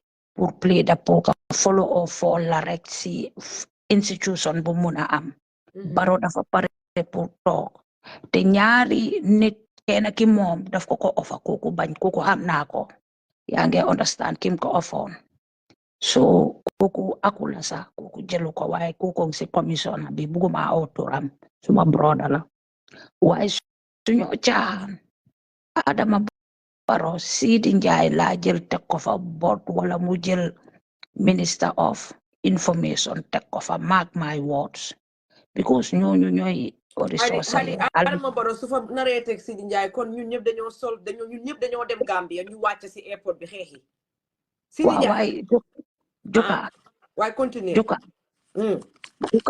Barrow kenn du ko underestimate dama dee wax lii boobu de moom kon dinañ wàcc airport bi boobu moom protest la ñoo dem defi ci boobu moom waaw waaye nañ ko bàyyi xel dina fa teg Sidi Njie wala kenn si groupe am bi ñi nga xam ne dañ ko defaral date job Barrow game bi la play Barrow depuis 2016 ba 2021 bi Gambien yëpp doon yuuxu ne élection bi dañ ko rip dañ ko sàcca yaa ngi understand Barrow amul dara lum def ba mu des 1.5 years pour élection ñëw si la door a dem si ay naka la tudda IEC bi ñaata corruption moo nekk si dëkk boobu yéen li ngeen a compté dafa ndaw yéen a ngi compté département si institution si ñaata grant ak loan moo dugga ci dëkk boobu over $3 billion kan la Barrow hold accountable Joka dama buga rek nga wax ma ko si more than $300 billion bi dugga ci dëkk boobu leen xale yi dee nañ Barrow hold kenn accountable suñ tali yi mu ngi xapate ko garab yi fa dugga suñ container bi nga xam ne dañ ñu ko may ñu jaay ko first lady $200,000 lopitaan ba nga ne mu ngi wax ne garab amu fa ñaari garab dañ la ko jaayee $700 3 days a ngi ni lopitaan bi amut ndox light amut Joka institution yooyu yëpp de under Barrow lu tax xoolut ñooñu accountable ñun si benn dégala Gambia su dara xewee not BMG ñun moom every day ñu ngi ñëw with what is happening in the Gambia ñun amuñ lu ne corruption su dee lu ndaw la dañ ko dee wax but how many institution under Barrow government moo nekk under corruption light bi xaalis bi millions of dollars yi dugga si light bi anamu light bi regular wut ba tey ndox bi regular wut ba tey hospital bi regular wut ba tey suñ béykat yi noonu suñ xale yi naka la tudda ñi nga xam ne daf leen war a sampal yow Joka xam nga yow 2.5 hours la ñoo nekk ci téléphone ñuy lijjanti xale yi nga xam ne dañ war a am institution pour éduquer seen boppa ana xaalis grant yooyu leen yëpp dugga si so Barrow amu xooleen ndox bi xadi moo wax def rek suma xel bi daj lii ndox pompe jàmbur xool leen lii léegi même pipe bi ros bi bu fa génnee sax lii fi mu jaar nii ndox war faa jógee even ndox bi bu xawee clear sax nit war koo naan wala mu war koo toogee they don't know anything about renovation or upkeep. Continue. Ba pare di problème bi mooy ñun Gambian si ñu ngi toog comme li Joka wax ñun te dama dee wax li ñun den naïf ñun fépp foo xam ne loo xam ne affecté ñu duñ ko dee wax dëgg la man ñi nga xam ne ñu bari 80% of Gambia seen famille si ñu ngi am kenn ku nekk si diaspora bi su dee na leen yónnee 10,000 pour ñu jëndal li ñoo lekka sax nañ ko lekka what about ñi nga xam ne dañoo tooga seen njaboot yi amuñ duñ lekka te xaalis dugga si na pour ñoom comme si Europe bi su dee every month 1,000 la ñu jox leen ko ana xaalis boobu leen gis nga suñu wax suñoo wax diga comme ni Juka wax we have few selfish people yoo xam ne ñoom de suck blood vampires lañ maa ngi feebar nag xam naa léegi te ñu daaxama si life bi ngeen baalal ma yaa ngi understand they are vampires they suck from people blood pour ñoom ñu mun a survive we have few of them waaye ñun Gambia ni ñun ñoo wara toog xam li nga xam ne suñ ñi nekk Gambia dañ ko yeeloo BMG li ñoo def ñoom dañoo génnee fax tegal leen ko ñun duñ dee ñëw dégg naa time boobu maa ngi tëdda sax ñun BMG ñoo fi njëkk a wax how much people are gonna pay su Adama Barrow génnee but doole ñu dee déglu ba Halifa Sallah ñëwee wax ko yéen ñëpp ngeen gaadu newspaper yeeg radio kankang yeeg fly to fly yeeg jonkon yeeg ngeen binda ko yéen lu tax doole na déglu BMG lum isi fax la ñun bëgguñ ñu ñëw di leen wax loo xam ne ëllëg di ngeen wax ne ñii waxuñ dëgga ñun dañ leen dee defal fax yónnee leen ko ba pare wax leen si ban website lañ ko gisee waaye comme que ñun crédible sant nañ yàlla ba nga xam ne da political leaders ñun li ñoo wax ñu ko dégga te most political leaders ma wax leen ko xaalis bi du ko Gambia su dee dama fen wala anti tukulóor nañ ma seede xamuñ ko ba BMG bi mu jógee di ko wax la gaa yi concentré si alal bi du ko Gambia Barrow ak governmentam bi na dooree moom si jëmi boppam because a president ak sa salary yow li nga am ni yëpp waruloo ko am for 8 years foofu la corruption bi wara naka la tudda commission bi wara ñëwee you cannot be a minister for 2 years nga sampa foo taa di dawal ñetti moto sa jabar am sa doom am sa mbindaan bi sa moto moo ko dawal mu yóbbu ko fan la xaalis boobu leen jógee is the Gambian money maa ngi leen a ñaan ngir yàlla Gambian people nañ eew ku fa Barrow mun a teg 2026 bi nañ si teg suñ bakkan Barrow na dem Barrow must go because Barrow defalu dara dëkk bi lu dul wala kaana loñu tax nit ñi dañu disrespect àddina bi yëpp disrespect ñu kenn fonkatut ñu soo ubbee sa Gambia nga sa gémmiñ ne you are a Gambian nationality sax dañ laa xeeb ñun loolu ñun ñoo ko war a jëlaat we have to take it back ñun ñoo ko moom Barrow ak i njoñam ak ñi nga xam ne ñooñu gomuñ dara lu dul alal gomuñ dara lu dul dañ foog ne they have to sacrifice people pour ñoom ñu am pour teeda leena laa leen a wax ñaari weer moo des si at bi we are in the year of the dragon fii loo fi def it will catch up with you nit ki nag nga gore nit ki na nga doylu xosulalal sa boppa nga teg ko ëllëg fuñ la seen dañ ne naari na dara de waaye kaar macha allah moo am jom waaye yow nga bëgg lu nekk yow nga ne danga koo jël si bakkani nit ñi ba pare toog di duur sa dena bi ak sulu saayil maa yi nga xam ne like ñu si suñ society bi kenn xamul fuñ bokka we have to start picking them out comme niñ dee taanee gerte bu nup ci suñoo taana gerte nañ dem dëkk bi ñun ñoo ko moom suñ yaay yi suñ maam yi suñ entire ñi nga xam ne dañ soona pour dëkk bi taxaw we are responsible as women now men young ñun ñoo moom léegi dëkk boobu leen to put it on track Juga xam naa ne léegi tey nga daaxama arama em fii suma wax bi yaa ngi manage sa temperament bi so Juga Cissé maa ngi try maa ngi nekk fii maa ngi ree dama ko gis nga feebar mu ngi ñëw Hadi is coming back kon yëpp dafa feebar ndeysaan waaye mu ngi tane at least li tey moom voice bi xam nga xaw a ñëw tuuti imaginal li ñoo waxee ni Hadi moo tax Gambia man I don't think ne anti tukul dama dee wax li di ko waxaat man góomu ne Gambia ni understand nañ disaster bi nga xam ne moom lañ nekk problème bi comme like how these people take us for granted moo tax man su ma gisee koo xam ne yaa ngi ñëw jaan yi cobra yi ñëw di pretend ne ñoom béy leen mu ma dee métti because I'm like ori Hadi are you dumb or are you stupid because dafa am yoo xam ne dafa ne fan sàngaaral no Juka, when you deal with a society of selfish people, because this is the same thing that happened to Yaya Jammeh.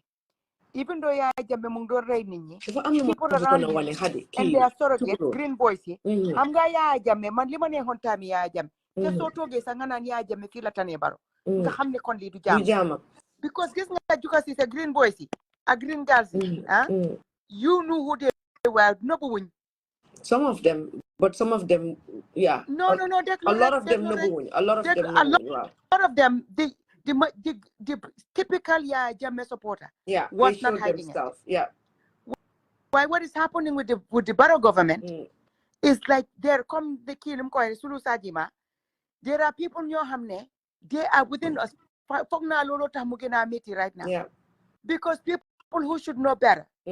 People who advocated for the betterment of the country. ñi nga xam ne Juga Cissé ñooñu ñoo toog ñu ne ñoom bëgguñ corruption dañ bëgg a better infrastructures in the Gambia. ñooñu ñoo toog nag ñu and are picking up certain people. ñoo decide ne you know what we're picking on this person we're picking on that person because of that we don't care what happens in the country. And look at man this. Foofu loolu ma stress. Look at this Tukulon. Remember the fàttaliku ngeen grant yi ma leen doon wax ne moom leen Gambia mu ma isi woon noonu about the healthcare ma ne leen within 12 months from 2023 to 2024 June categorically clear mun nañ lañoo declare na leen $178.33 million moo dugga si Gambia government pour hospitals yi the same healthcare the same grant boobu noonu World Bank la jógee ñu ko ooyee essential healthcare I believe Gambia Essential Health Strengthening Project noonu la tudda guess what I just saw this in 2021 yéen a ngi gis because dafa dee dem upside down yéen a ngi ko gis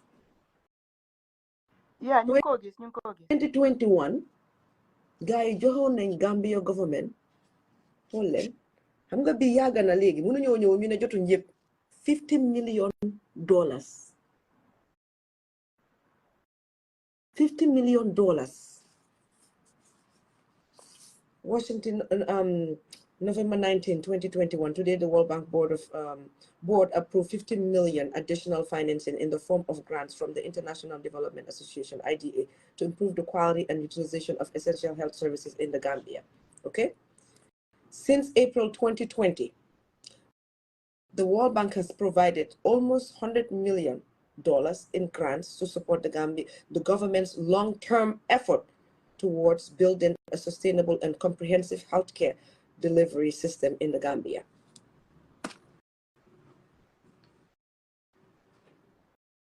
So man moto do they understand people that are trying to protect or the sugar code me or the Japale Baro.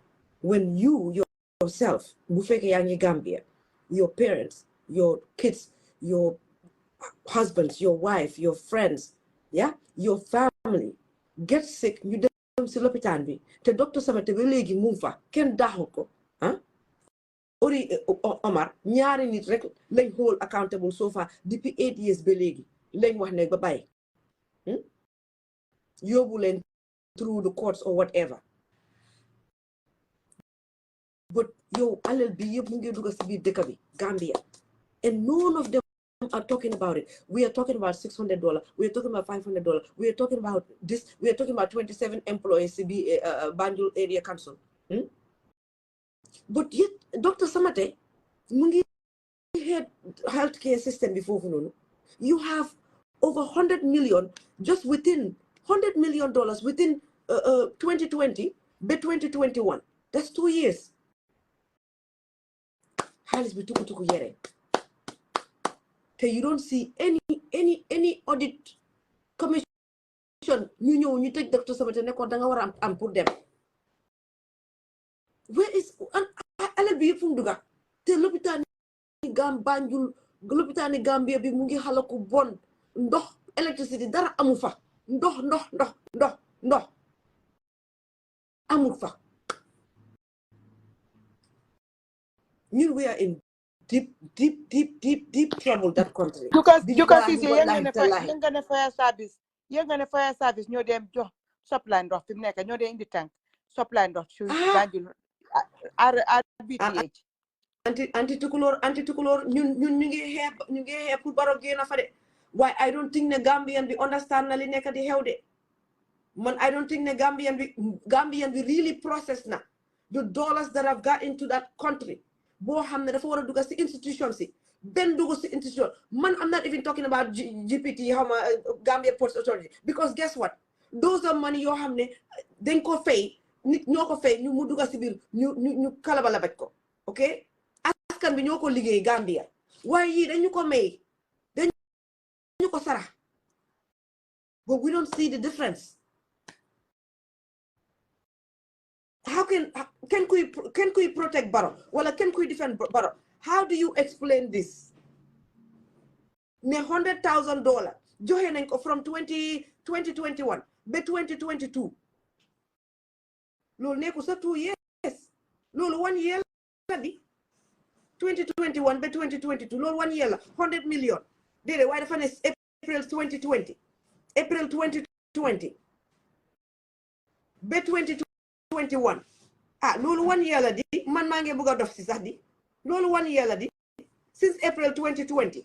Mu ne World Bank has provided 100 million. Ba pare ñi ngi report li 2021. Beneen 50 bu duga. Kon dafa mel ni in 1 year, guys jox nañ Gambia government 100 million for healthcare system bi. Last year, but this year, 2023, June, but 2024 June, jox nañ $178 million. Léegi anti-tukulo ak xade ñi ne ma wàcce sa loxo yi. Kon dafa mel ni almost every year, man su ma duggee into this deeper, probably every year they give these idiots a lot of money. Probably every year they give them money for the healthcare. Lima jamala. So hamga sometimes landa de fok juka. Hamga sometimes landa de fok juka. Wow, wahma. Damade feel like sometimes I sit here damade Barrow is trying to present this image ne his government is accountable. Why so set law Barrow? Barrow is going after all these institutions except central government proper. Because the VP residents live in Bikanyaka Chief Justice residents bi nga xamne ñi ne Ahmad Ba jox na jël na ko jox ko Barrow fence ko ba pare du nangu kenn take a video of it. We are still talking about that. That belongs to the government. Hara ma tontu Sira Mune, have they actually received the funds? Yes, because this was since 2020. 2020, we're in 2024. We're in 2024, and for the World Bank to give another grant from June 2023 by June 2024, amounting to $178 million. Now you can ask if they receive all of those ones from last year, but that's why now ñun dañoo commencé di dem all the way to 2019. Di dem ay 2020 di leen ko isi di leen ko tegal because yooyu noonu duga na ba gars yi spend ko. Amat Ba ñu ngi ñëw daanu si sa kaw am nañ si xibaar pour yow continuer anti-tukulóor Amat Ba mi nga wax am nañ information pour moom ñu ngi ñëw daanu si kawam c'est bon mu pare ak waxam ju bari.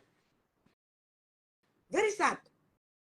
Yeah, so mun nga send request fii nii nga duga si live bi nii mun nga send request waaye bul call WhatsApp bi dafa dog live bi tukulóor continuer crazy.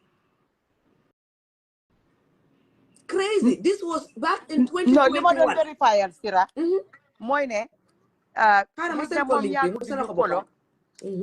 so why anybody ko xam ne mu ngi follow this platform we don't report on things that have been applied for and it is in the pipeline. The information we're getting, statistics when la jox ni juka moom mooy suñ research because the beautiful thing about international donors, any country they give any money, they go and write it on their websites. So Juka goes and researches these, and these are monies that have already been given to Gambia. So Juka, going back to the hospital issue. Yeah, sorry. More at least sorry. Wow. Sorry, lumala doc. Wow. So Juka cooking in for jang Juka la kachako na follow ko I geo funtin di jang. Gambia geo bo nori nyama ko geo ni mingo mi o geo fongo mi wo mari se balu no bang. Ala wo kumo ya tinang hakilo tata lato. Wole mu ko BBB iko Edward Francis Small Hospital Gambia la lopitani ba Banjul lopitano iko hani jio amantaraje between sign iko fire department service lamba wala ka jio samba na lopitano dulami ya lonko mol min sasa ta wala bije dulami ya lonko operational be kela lopitano muna mo se fo jio la la fire ka lopitano bari santo be nyim fola adama barata ta China ni so li ko dia aka ta lopitano lo state house le nin adama baro mo kendo tinu wokodo abitala le banjum lopitano aya dada ay bo holol fongo ke banjul lopitano de saje banjul lopitano ite foda jiola kote ay woku si farke bari san katu ntol dindiya wato ntol la family be nun jawara la masakunda konol jawara na sasata fonin banjul lopitano ko e mammin jarano wotale a jawara kata Angleterre jawara dingol ika karan Gambia le kon jawara dingol ika jawara na la musol hana la musol fongo ika wolunum banjul lopitano to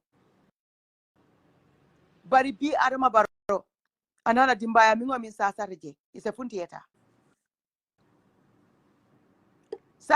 ay wota adama baro te mi yanon ko imam pare ka jararo fanke Gambia ita site ka afko eta lopitano loite state house ot wo kodo adama baro nyanta wo kodo talale ya samba banyun lopitano to ya ye construction ol keje ye lopitano seneyandi ye jio ke ye boholol keje isa jiko min sasat isa jio sote men boro aliya borol oda mol min be laring min yanon ko fente bulu ikanata ko kata bori sangolla katu bi neverex min yalon ko wolka America borol fango soto ite fele bol soto na katu indianol min yalon ko ikera bori kurungol min yalon ko la borol min e dindingol fa aliya wala to ka borol dundinan bari neverex min yalon ko Gambia dingol wo fa dinno min tamo neverex wo fa fango was a member of the civil service abenung Ministry of External Affairs Uncle Dembo Baji alta tali o dinni wala pharmaceutical ali abatan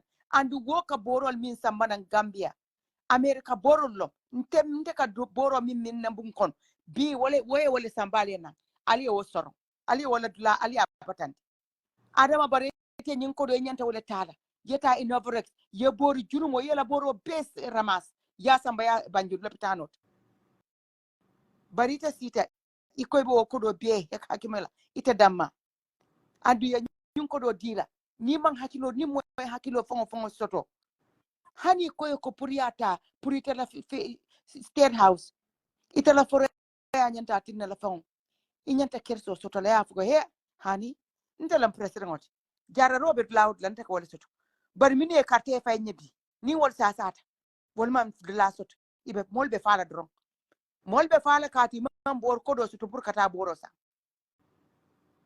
so jukada ko kumo nlafta sembentu ya yara jeto bak Gambia non alisen hakilo to bak je juka e fem fo jang akodo bije ataka akebino ko Gambia non fango tolu membe keren to la sati ko mo ngalon ne ba ku jamal bi jalbu kalo wala nan tel lañum platform on kana jang pour kalon de alman millo andon na nyin dulato mo le bije ka fon tol ka fay baramos ko wolom baroeta katu barora presediya amantol altol na fafen amantol la fafen thank you anti tukulo hadi danga am lo buga yoka fofu ndax am na ko lo buga wax lima buga yoka fofu moy ne anti tukulo ma gëna degeraata li nga wax e ni ñenge laajte xaalis bi duga pour ma wax leen ne leen did you know that is over $3 billion depuis 2017 be up to date mo duga in that country 3 billion buguma fana bi jóg di ekati loxom yi because mom fana la man badi bunkala so over $3 billion mo duga se deka bobu len pour comme ni ante tukulol wal di jukawa ndox lampa mbey tali pour ñun ñëpp ñu nekk ci jaama waaye dama bëgg rek yéen ñëpp ngeen toog xaalis bi duga ci dëkk boobu ndax yéen normal citizen yi ngeen xam ne yéen la dee ñëw jënda saaku maalo diwlin jox leen ko na gis ngeen si seen boppa because $3 billion loolu dama bugg a rey ngeen toog ngeen konte ko ngeen seet ndax ba 2025 2026 di ngeen jeexal konte boobu loolu du xaalis bu ndaw nekkut million dalasi nekkut million naka la tudda dollars in Gambian we are talking about US dollars 3 million over $3 million moo dugga si dëkk boobu leen so ñun ñoo war a laaj suñ boppa ndax we Gambians we deserve because ku nekk each and every one of us dang de seet yow li nga yeeloo si sa boppa da yow deserve nga feebar amuloo foo dem ñu yóbbu la Sénégal for a operation nga fay $50,000 so deke a poor man like me fan nga ko jëlee garab ñaari garab $700 la ñaari garab dimba rek la ma suma doom bi o doomam bi moo am picca mu dem pharmacie 700 pour ñaari garab 7 waxuma leen ñaari lifinde 2 pills $700 yéen a ngi dégg nga dem lopitaan nga fay te garab yooyu leen sax garab yu expire la garab yu duga si dëkk boo xam ne duñ ko yóbbu ñu test ko naka la ko American si dee ooye sax naka la ko ngeen yóbbu ko si amuñ laab a whole dëkka amuñ laab pour analyse pour test garab yuy duga si biir dëkk bi bagage yuy duga si biir dëkk bi lekka yuy ñun we are not a serious country nañ leen waxante dëgga a whole dëkk amuloo laab pour tester yow luy duga si dëkk bi li nit ñi di lekka li nit ñi di naan as garab xadi continuer I mean is xam nga ñun daal ñun non ñun taxawuñ sa bay dem ñun taxawuñ sa bay dem we are not serious. ñun raamanguñ so xam nga liir foog nga raam. And it's insulting, Hadi, because you have all these smart people in that country. You have all these educated so-called intellectual. Not elite. Intellectual. You have all these intellectuals in that country. You have all these smart people in that country. You have all this, like, but yet some of these things you have is a basic, it's a fundamental pour ñun suñ well-being, pour ñun suñ progress, pour ñun suñ wérgu yaram ak suñ everything. We don't have it. But yet we are not questioning. We are not talking about it. We are not bringing the government to holding them to account. Ne isn't len ñu li ak PhD holders yu bari bro waxati ko. But none of us are able to hold this government accountable. Ñu isi ku melni Baro mu ñoo jité 10 years na du jamono ji. Say bu nit waxee loolu ñu isil ñu excuse tegal ñu ko suñ waxee rek UDP yéen a ñu ko isil UDP ñoo ko isil waaye yéen a ko fa teg UDP ñoo ko isil waaye ñun ñoo ko fa bàyyi ba tey ñun la neex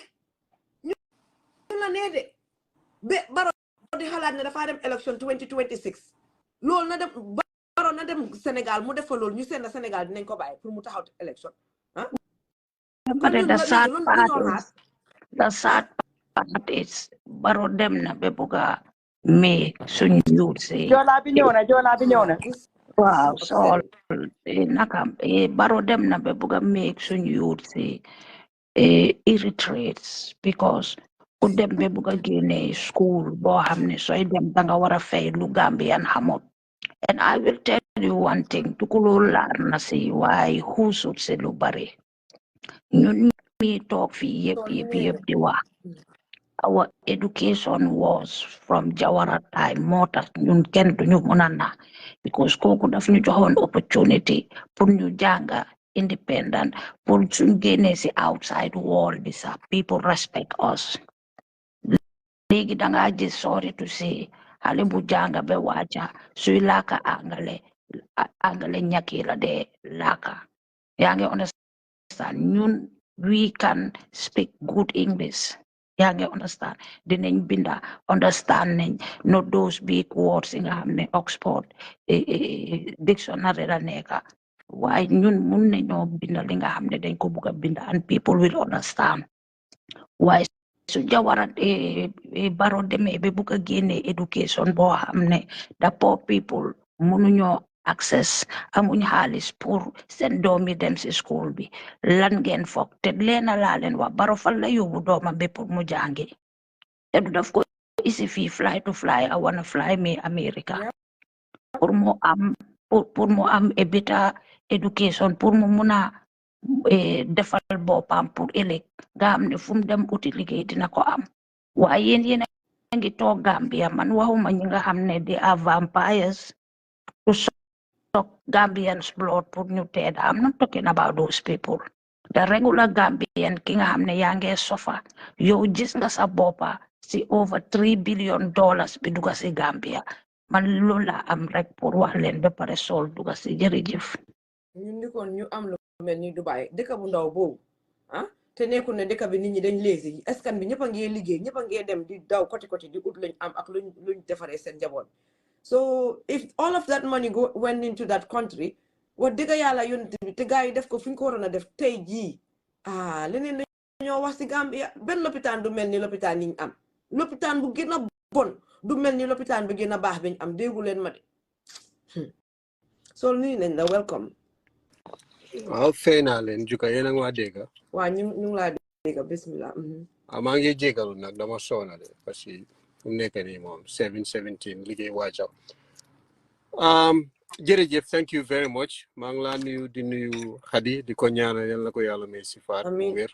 amiin bu mu ragal Adama Barrow mun a dul kenn dara lu yàlla tegut nit kenn mun la koo teg. Adama Barrow mystique mangasam yëpp munu ñoo def kenn dara. I know dama ko dee tooñ rek ni kon Yaya Jammeh lekk nañu bu yàgg ñu ni kon rey nañu ni kon Macky Sall tamit reyoon na ñoom Sonko def na leen lu mu leen war a def waaye mënu koo def so anyway nuyu naa Tukulóor tamit suma sista bi $3 billion la Khady wax soo ko xayma at $70 for the exchange rate that's $210 billion. We can do 65 just to be conservative with the over the years. Average. People are doing 70. Why? Yeah, we can do that. So let's say about $180 billion. Si halis si Gambia. Xam nga ñun suñ budget bi ñaata la dee nekk?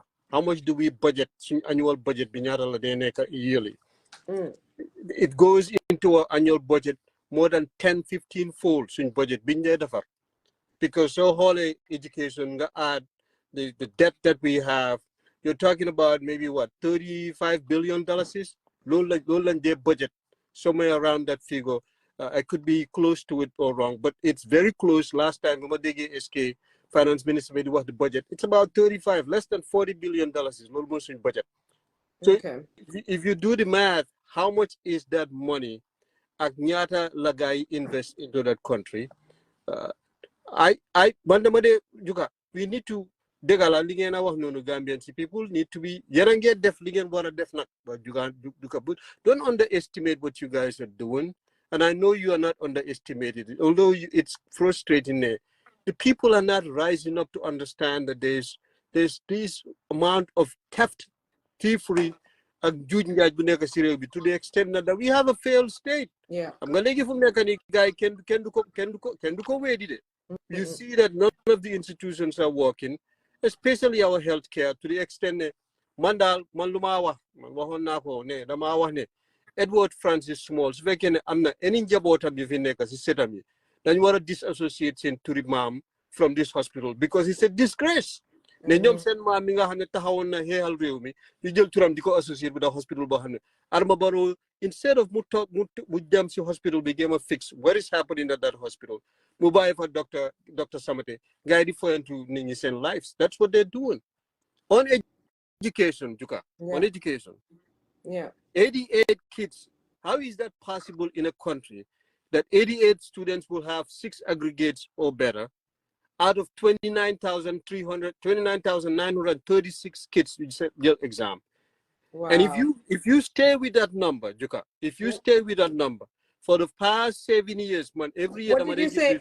88 kids had the good pass, and then out of how many people? Out of 29,936 kids. Lumari Jobate share on the 936. 936. 88, I want to see the percentage. 88 kids out of the whole country, 6 aggregates or better. 6 aggregates or better.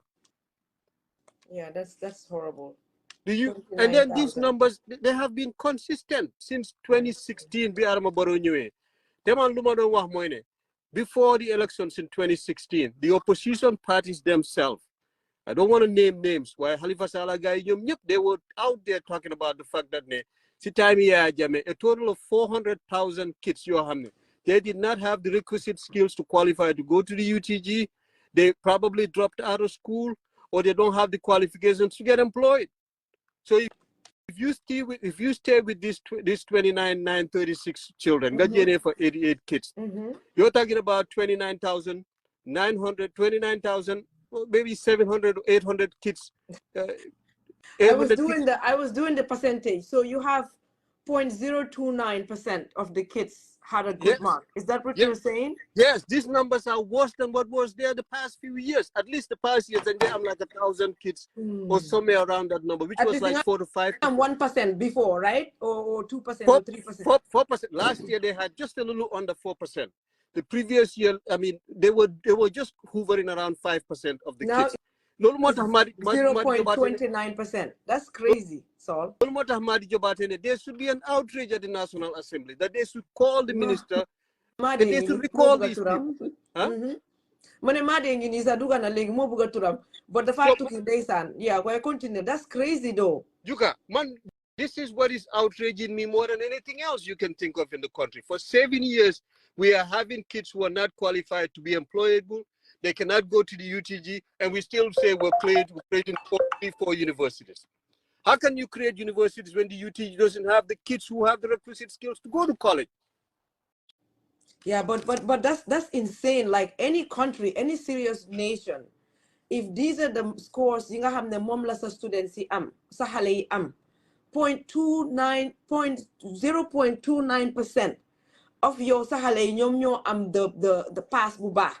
Like you would fire everybody and their mama from the Kumaseko, from the Minister of Education, be teacher headmaster public schools then you have fire. So serious nation la one day. Yes. You who lost 10% of people pass or 25% or 50%. Ñun jamono bi ñoo dem time Jawara like maybe 60-70% people pass, and then 40% of people below the mark is not loved, and then you have 10% out of that 40% really they failed, but 30% they were decent. 60% pass. Yuka, I was looking at the numbers from 1989, 1990. Mangi review the numbers because I know how Uncle Siri. Journal assignment. I'm going to them set time Jawara. Please. The WAEC results.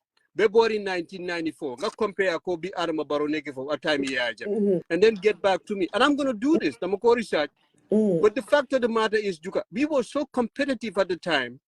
There was a time where we had students. I'm my favorite activist, coach. Wow. I'm going to drop.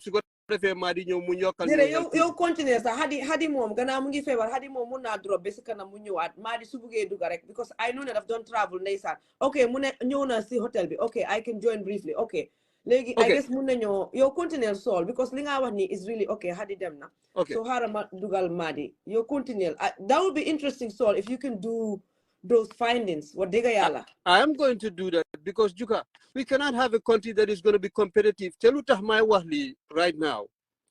Senegal is at the precipice of being an oil producing country. But mansi suma hall suma gis that Senegal would not be able to provide employment for all of these people, youth and youth, especially when it comes to byproducts of oil. That is where we should be investing in technology. We shouldn't be competing with Senegal, Juka. What we need to do is say, and there's a lot we can make. Senegal that Senegal can now stand to produce cement. We at a reasonable price. We will produce other products like peanuts and fruits. Mango restaurant time is my mom. Senegal Romuruxi di ñoo di jënd insurance di ko yóbbu. Can we produce something like even these raw materials yoo xam ne mun nañ koo jaay Sénégal ñu produce ko and we buy from each other? Because if we do that, ñun duñ dee produce dara ñun export tuñ produce suñ dara ana tukuloo.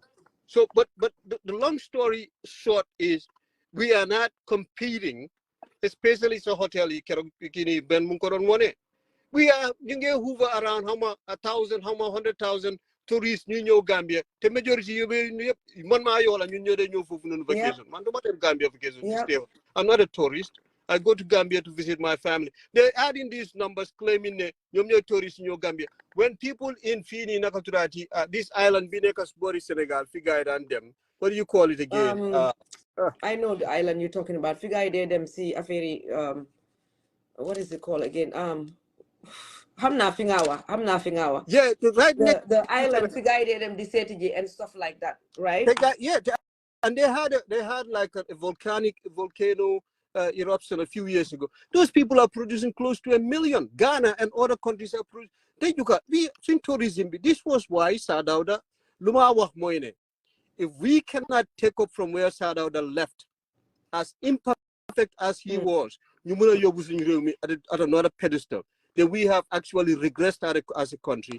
And you can see all of these, these elites and technocrats, they're just as useless because the Gambia Bar Association. What is their take? You talk for arrest Madi Jobare. Madi Jobare Bente Amut freedom.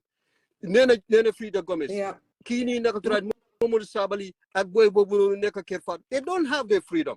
Even Ismail, that's the victims of the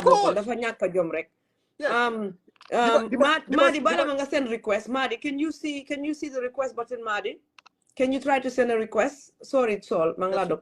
Madi, try to see if you can send a request. If it doesn't work, if you don't see any request button, exit and come through the Borough Must Go page directly. Just go to type in Borough Must Go, then maybe I can see you when you come in. You can tell him to hit that box that has the four squares. Four squares. Okay.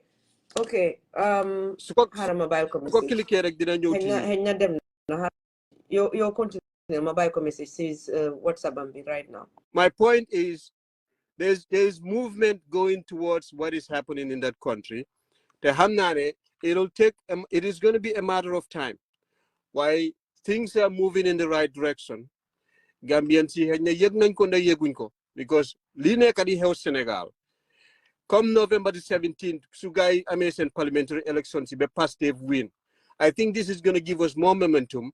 You start to squeeze all of these movements in Adama Barrow, Lumone Kadidef, especially properties in Senegal. We can talk to Senegal, and properties in freeze because this is an Adama Barrow is going to be cornered because what they have done is destroy the fabric of our country.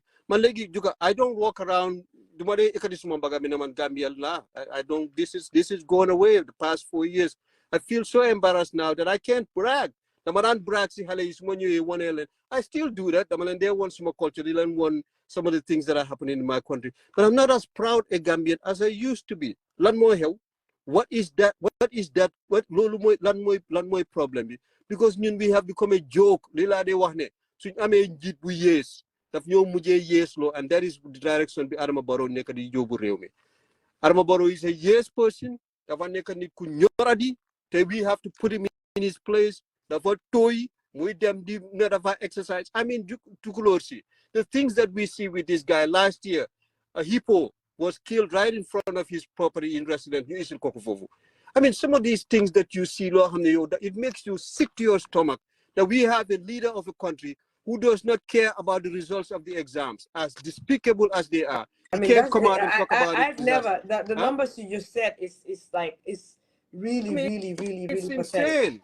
Mandema calculate between Adama Barrow and Faneke, we are hovering around close to 200,000 kids. They have not been able to graduate with the requisite skills to be admitted to the University of the Gambia. They don't have and tough constructs, tough Wahonali a few years ago, Winko interview, he mentioned these numbers. These are huge numbers. He has complained. I'm qualified young people to employ. So what are we trying to do for these kids, Juka? So got ñu mëna am réew with them kanam. They have been left behind, and they're the future. Juka jërëjëf waay. 10 years, just to add to what you say, 10 years from now, 20 years from now, this is the pool that we have to select from to run the country. Thank you. 20 years from now, duñ mëna def dara running that country, the affairs of that country, the likelihood dafa wàcca wala 30 years from now, boobu moom 100% zero. This is the pool bu ñu war a pick from pour ñu am president, ñu am government, ñu am ñi run the affairs of that country 30 years from now. That is really sad. Harama jox la anecdote, Juka, based on what you just said. I moved to Maryland to teach at Manassas Public Schools in 2017. At the time, I was an interventionist. I had three second grade kids, third grade kids, fourth grade kids. Don't teach for noon. They moved with me to an intermediate school, Uneka 5th grade. Those kids are now in 11th grade at my high school. Some of them are graduating next year. Do you see how quickly time goes? That these kids are now going to be at a point. Man, I'm at an age I should be thinking about how many retire. This is how quickly time flies. And we are preparing these kids, telling them that in the next 5-10 years, you should be graduating from college. Look at that. If they are in 11th grade, they're 16, 17 years. In 5 years, they're going to graduate in college. These are the people who are going to run the affairs of this country, the United States. Just think about what is going to happen in our country. And we failed them. We failed them completely. Thank you very much. Thank you so much, Saul, for your time. Thank you for that information. And when you do those findings, please share the information. Maybe we could do a video on it on TikTok for you share information, because neka na lo hamna na ko diga yalla Gambia ñepp wara bay xel li nga wax ni de lolu is scary de 0.29% of people ñoo pass. Yeah. See xalé yi jël yépp to over 29,000 kids. Yes. It's a very sad situation. That's He is imperfect. Why then regress as a country? We can point his failures, but we shouldn't be continually comparing him to Adama Barrow and Yaya Jammeh. It's an insult, man. The fact that there's no data to back that. It'll just be an opinion, but it's not like factual statement. There's nothing to back it up.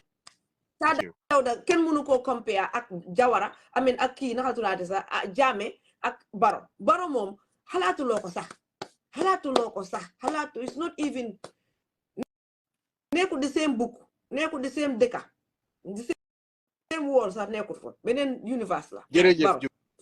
Thank you very so much. Thank you. Madi mu ne ñu may ko mu sort out hotel am bi daf doon travel mu sort out li fi nam suitcase ami ak yooyu rek quickly, then after dina ñu join, hopefully su join rek then ñu wrap up because I do want to hear from him. Moom lañ ñu ko na call sa before why he wasn't available. I'm not dafa fogoon ne we would be out of here by now waaye duggoon na sànqa, so hopefully mu share at least his we'd like to hear his opinion on the IEC. Hadi muno duga gina nga lifinat trial at a different way. IEC anti-tukulora ak tamit mom la sol wax ni ci education bi xamna ne education bi mom maybe we should probably do so I made those findings, maybe we could do a video on it, and then also maybe we could come here and actually discuss it on BMG on Facebook, because education bi ken nekku di wa affaire bi ken ko diga yalla ba pare Madi ko amul coach Pa Samba Jaw so amé Madi am nga coach Pa Samba Jaw so Madi mom su munta dugal ci Facebook bi sax nga dugal ko ci WhatsApp bi. Ana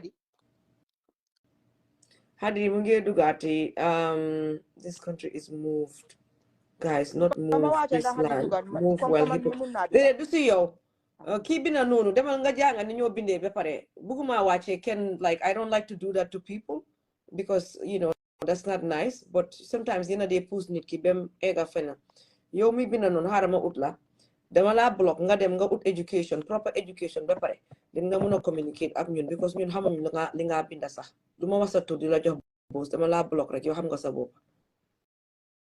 Okay, we move on ñun amuñ time boobu noonu nit ñi duñ jël seen time di ko jox Gambia ba pare nga ñëw fii di wax ay waxi gibberish waxi sindax nii la ñu block naa maamam foofu noonu yeah ok léegi Hadi ak Tukulóor yéen a ngi si biir léegi soo lañ mënee jël kaddu bi foofu si li sool daanele den su kii ñëwee maa di ñëwee ñu mun ko jox moom tamit mu wax na Hadi ñëw ok Hadi bismillah juga pare yéen ñu mujjee duga ngeen baalal ñu ngeen share waxtaan bi si seen page yi bu leen ko tayalee every share that it helps this movement yéen ñëpp yéen ñi mujjee duga rek ngir yàlla maa ngi seetaan xam nga fii mooy loolu 66 share la am te ñaata nit ñoo doon seetaan buñ commencé ba léegi so ñu ngi leen naa ñaan ku nekk na def as tuut bi nga mun rek pour jàppale waxtaan bi ak askan bi ak li ñoo def ku nekk mu def sa kuuta rek xam nga nekkut ne ñëpp a mun a wax wala ñëpp a am plateforme boo toog waxee waaye suñ toogee tam ngeen jàppale ñu ngir yàlla ngeen def share bi yéen share leen ak seen da ngeen ko share si seen page rek su ko defee ñu expand affaire bi 3 nit yu mujjee share jërë ngeen jëf gis naa leen te juka ma bamtu foofu noonu rek ñun léegi TikTok lañ jege naa dem waaye waa Facebook yu ñooñu toppa ñoo leen so comme que ñoo nañ nag yéen waa Facebook yi dem leen ngeen share because mun nañ nañoo dem TikTok ñu am fa discussion bi because we have a lot of following there and we engage people and xale yi so yéen mi nekk Facebook yéen a tax ñu ñëw tey so go ahead and share because yéen lañ ko defal thank you yeah okay jërëjëf juga Hadi balaa ngaa ñëw ma wax ñi baalal ma Hadi sorry ma wax actually good at least 8 people share nañ the last few minutes yi ma ko waxee nii so ñi mujjee duga ñi nga xam ne share wut ñeen tam ngeen share waaye 8 people yu share jërë ngeen jëf appreciate nañ ko bu baax a baax this is the only way we can do this mun nañoo xeex Adama Barrow si wax ak si information dissemination te leena balaa Hadi di ñëw anti Tukulóor for sure maa ngi wax ñi ñu dee toppa on TikTok ak ñi nga xam ne ñu ngi si Facebook bi jërë ngeen jëf because Tukulóor biñ commencé di dem TikTok yaa ma gën a xam ñun Facebook lañ nekkoon biñ commencé affaire BMG bi Facebook lañ ko commencé Facebook lañ ko daan defee this year moo nekk the first time ñu commencé woon di dem TikTok te suñu waxantee digga TikTok ñun bañ fa EGS de mun ngaa compter ñaata plateforme I'm just gonna be humble about it pour di BMG geng ñu ne at least ñaata mun ngaa compter ñaata plateforme waaye if I'm being honest benn plateforme nekkul fa woon kuy wax affaire yi Barrow wala affaire yi politique even UDP sax nga ak nuñ bari noise yëpp si Facebook bi demuñ woon TikTok waaye this year BMG geng yéen a yóbbu wax bi TikTok tey jii moo la Hadi def naa ñaari screenshots ma ne dama leen koo yónnee si BMG lifin bi WhatsApp groupe bi pour ngeen gis dama ma dugal TikTok wala ma gis koo xam ne mosuma koo gis ñu ngi fa toog ñoom ñëpp a ngi toog dama kontaan ñu ngi wax waxi government bi ñu ngi wax waxi dëkk bi ma scroll again benn page second page bi after loolu third page bi after loolu ma gisate ñu ngi wax affaire yi Barrow affaire yi government bi affaire yi dëkk bi ni moo demee no I've never felt this good billahi wal kitaab bi di seetaan TikTok dama kontaan ma ne alhamdulillahi rabbi alamin te yaaga nañ di wax lii Hadi fan yëpp ñu ngi ko wax maam li sa wax naa ko ak moom anti Tukulóor yëpp ñu ngi ko wax ne ñi gis ñuy wax affaire yi Gambia si TikTok bi and I knew ne TikTok buñ ko ekkatee rek it's just going to get better for ñun Adama Barrow gisagu dara billahi wal kitaab bi because TikTok noonu la dee demee because affaire bi xale yi Gambian bi dafa mun a jël dara and all they needed to do was ñu jël wax bi rek te léegi jël nañ ko kenn du leen ko bàyyi loo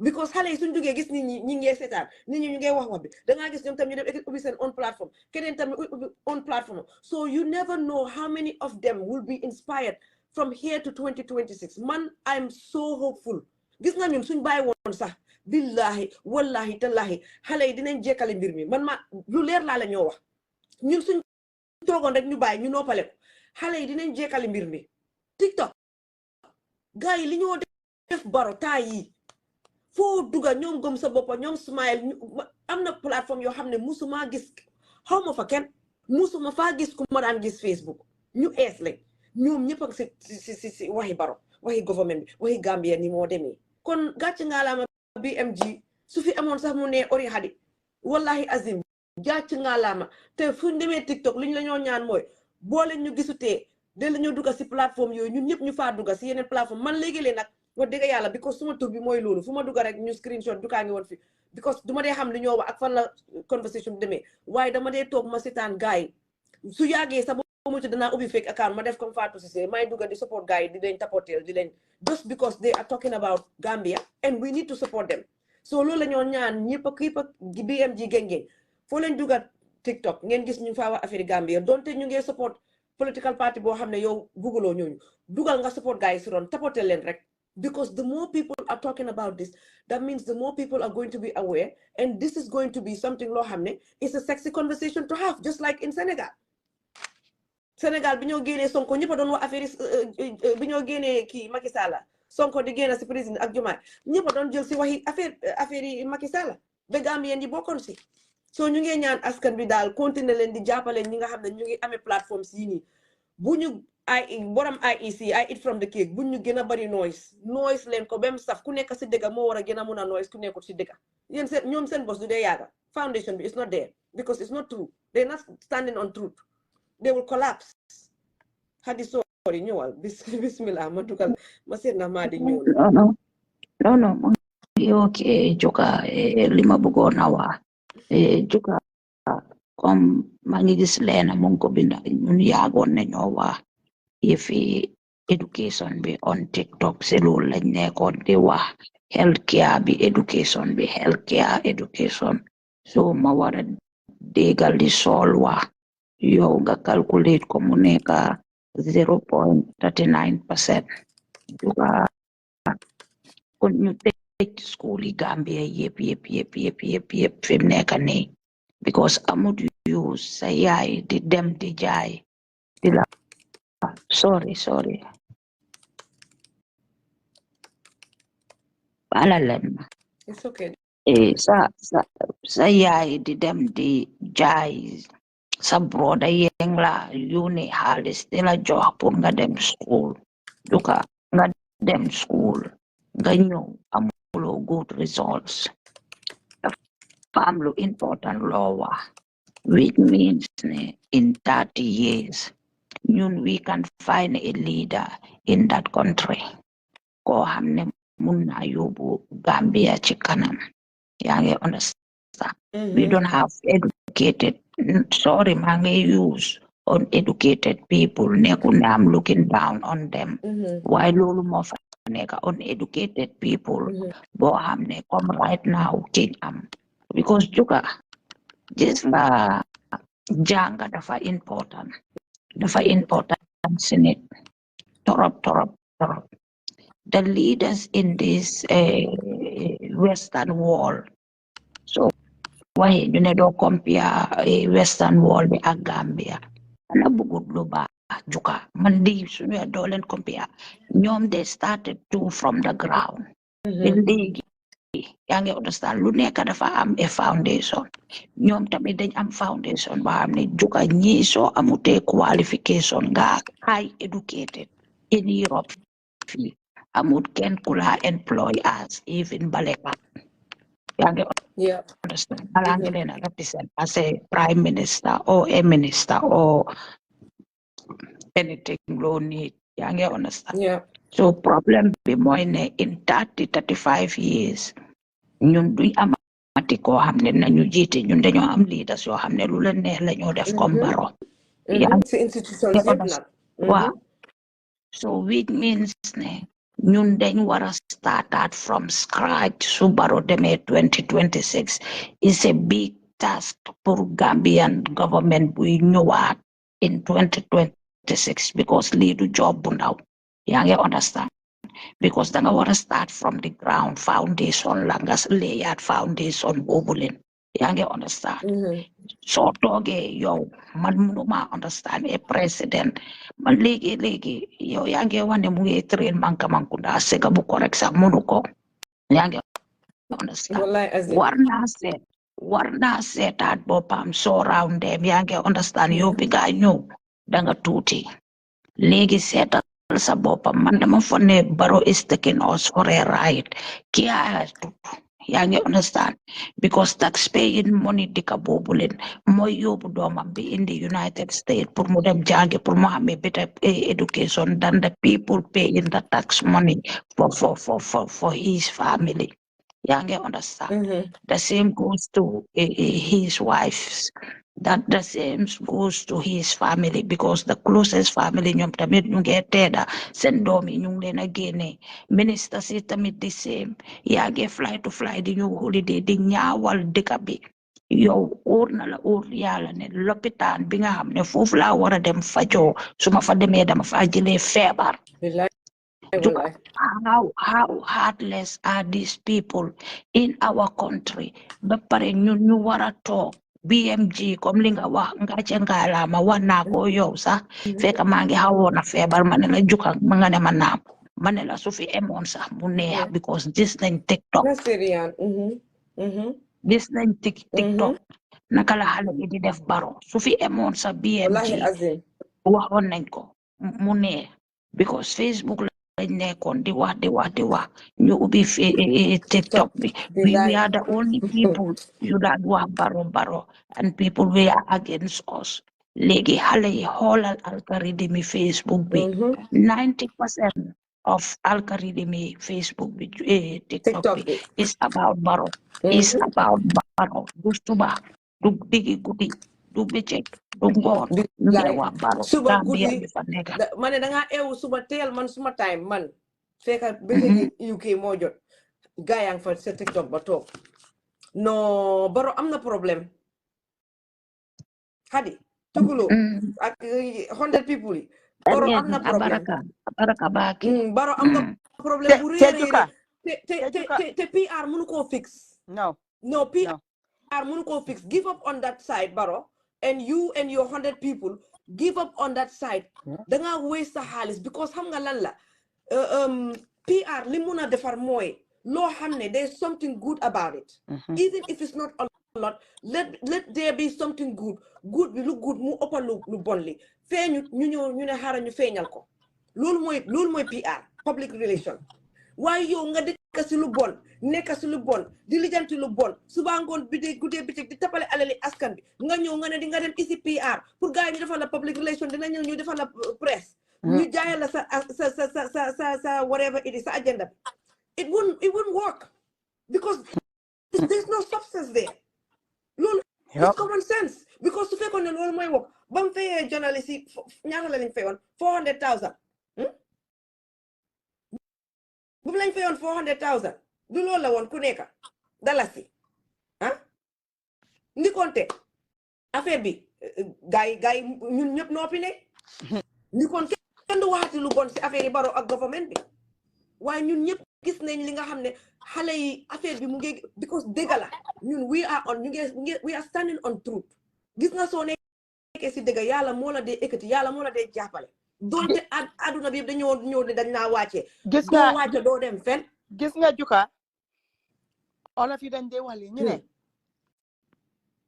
if you're onto something people will chase you like vultures why su fekkee ne you are not relevant and you are not onto anything people don't see you as a threat man dama feel ne ñi toog songa Barrow must go waaye nag xamuñ ñi nekk Barrow must go maam Lisa Hadi Nene Juka Tukulóor ñi ñëpp dof lañ de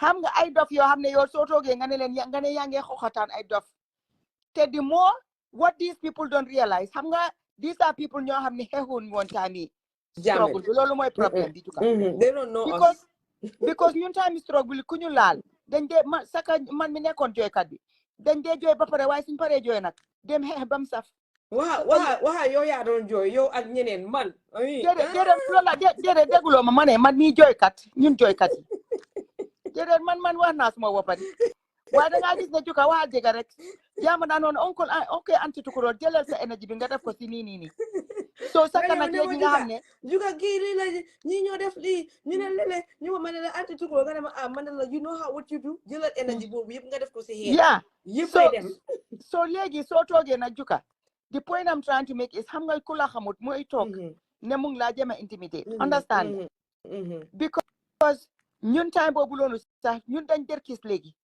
so Saga fi mu nekk Saga is nothing because soo ko seetloo brother Sehu Mbalu bi bam demee Saga ñu xam naa dafa dem ñu ko mun naa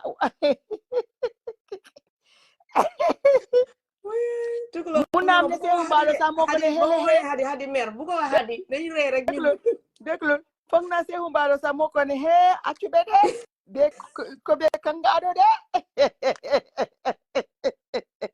because kooku ci la dem te da nelaw be yandor. So I'm just saying, Tejuka, I will take you back, and I know that you don't like people praising you, but so then you feel like, but then you want them TikTok. TikTok. So remember being money. TikTok. Money TikTok. Money the Gambian face. Money ma anti tukulol money ma Senegal yange TikTok. Money la hey TikTok Juka. You them TikTok be like mangi remember Juka. Ngata create TikTok.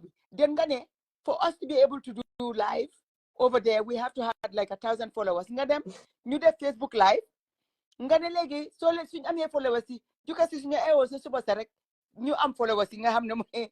waaw wax nga dëgg pour ñu dem live sax mënuñ ko woon for time bi waaw. Duma dee faate. So it goes to show you how relevant it is. Te gis nga juka there's another thing. There's another thing juka. Nit ki soo ñàkkee fayda. Kenn du la toppa. Soo ñàkkee fayda. Kenn du la toppa. Ak soo taxaw si dëgg soo taxawee si fen. Yeah. So ñun of all the things you can say about our movement. Nit ki lum ñu bañ. There's something that those who hate us. There's one thing they cannot say about us. Duñ mun a toog ne ñii am na ku ñoo xeexal. Ñii bëgguñ Gambia. None of these people can say that. No. Rek mooy toog ne ñii diw sam nga la ñoo xeexal ñii bëgguñ Gambia te ñooñu xamuñ ñun how long we've been doing this fight. Hadijatu Kinte tey soo ko laajee. No, they know. They're just trying to play games. Soo laajee kuñ laajtee hadi ma ne Hadijatu Kinte kooku ñan la dee support dañ ne kooku moom dafa mun a xuloo rek but they cannot tell you. But dinañ toog jéem laa dëkkaloo foo xam ne dëkkuloo fa. At the end of the day, what will happen is they will get to the bottom of the truth and they will know ne ñu ngi xeex xam nga léegi-léegi sa juka balaa moo xeex balaa moo ne nga xeex koo xam ne amul credibility koo xam ne mun ngaa toog ne yow tukulóor si yow juka siise du yéen a toogoon fii ngeen nekk xaalis tiw sangam du yéen a toogoon fii ngeen nekkoon si Yaaya Jammeh boobu de ñu ngi seen sant yàlla yéen a toogoon yow yéen juka siise yow yaa toog fii yaa def lii Hadijatu Kinte yow yaa toog fii yaa def lii nobody can say any of those things to us. Nobody.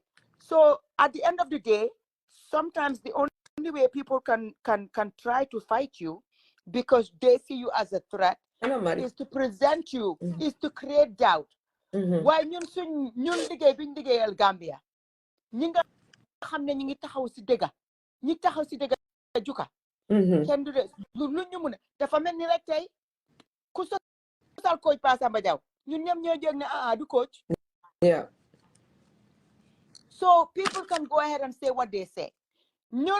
One of the things that people don't like about us mooy ne ñun soo nekkee doy su fekkee ne baax nga si ñun dinañ baax si yow soo nekkee UDP soo baaxee si ñun dinañ baax si yow te people need to realize ne soo gisee ñun we have so many friends in UDP. It's because a lot of those people were activists and we were fighting side by side with them during the struggle. Simply because they want to join UDP to do new violence. Yeah. Pata, you can say, yo, man, ma pata, hana tela. You man, ma yo, nancy sao, fat sao, hana lo tela. Te sing what I want to dig, then you want to dig. And Juka, gis nga lamin tunkara. Gis nga lamin tunkara. Nancy. Yeah. I'm not lamin tunkara. Mu ngi nonu jeex na. Dafa am kuma musona wax ne ma yow lutax ngay lifin ngay de engage lamin tunkara. Man mo wa dafa ma yóbbu NPP ki Teflon. Gaay nañ ma yóbbu NPP suma lopete baro. Suma ko lopete suy exercise wala suñ ko suy Teflon next time dina egg Teflon ñu ko egg sa tànka yi la tànka yaa ngi em si suuf tànka yi war a egg si fii tànka yi fii la war a def nii nga war a tànka bi ñëw nii gis nga Teflon Adama Barrow sax suñ ko indilee juka dina daw dem na bu jine kii dañ ko indi pour mu def ma dara. So at the end of the day, Juka, I just have to say this. One of the things people need to realize, Moine, we are activists, yes, but at the same time, I'm na ñoo xamne seex na ñoo ñom seexo na ñoo ñom jàmm from day one. Man, people ask me, why do you yaangi ni nga bañe Baroni? You know, lu tax ngay de wax ak Lamin Tunkara? Man, actually Lamin Tunkara is a good brother. Lamin Tunkara, man ma Juka, he's our brother. Aki, num tuda? Ak Ibrahim Masila. Yeah, Ibrahim Masila so suma jëkkër. But the thing is this, those people, even Ibrahim Masila, he knows what we are doing it because we are genuine about country. He knows that. So anybody else who know you just trying to play mind games with yourself, because mind game you do work at ñun, because ñun mindset bi dafa dëgër. ñun we worked on ourselves before you even do a struggle bi. So suñ bopay dafa dëgër. A lot of things don't work with us. Like no, for real, like sometimes I just look, I dama dey talk rek ma seet dara rek ma gis dara rek wala nit yónnee ma dara dama dey ree because I'm like, this doesn't faze me. Like yow foofu la sax xel bi tollu li nga xalaat but man xalaatuma loolu, so that's about you, that's not me. So mu ngi noonu anyway loolu sa mindset bala bëgguma fi isi waxi mindset Juka indil Madi waaye li ma bëgg a wax mooy Madi mu ne ñu schedule because gars yi dafa bëgg a figure out hotel bi I guess Wi-Fi am bi ak yooyu internet am bi moo nekk di act up, so mu ne ñu reschedule ko moom. So but li ma bëgg a wax fii quickly, and I want to make something clear. Activity ñun nekkul ne dara daf dee xew ñu oyante ne kaay leen ñu dem ñu jóg ñu xeex lii wala kaay leen ñu jóg ñu dem am na kuñ téye wala am na koo xam ne dañ war a jóg ñu fight for them pour ñu bàyyi ko. Or no, it doesn't work like that, because phony fake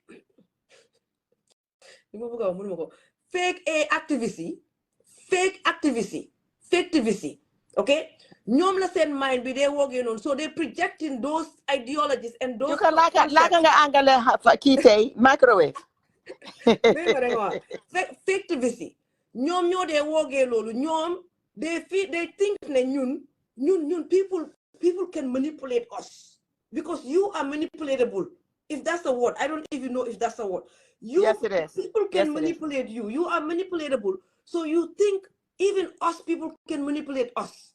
Man ak tukulóor laaj ko Hadi xola si phone bi dañoo werante benn was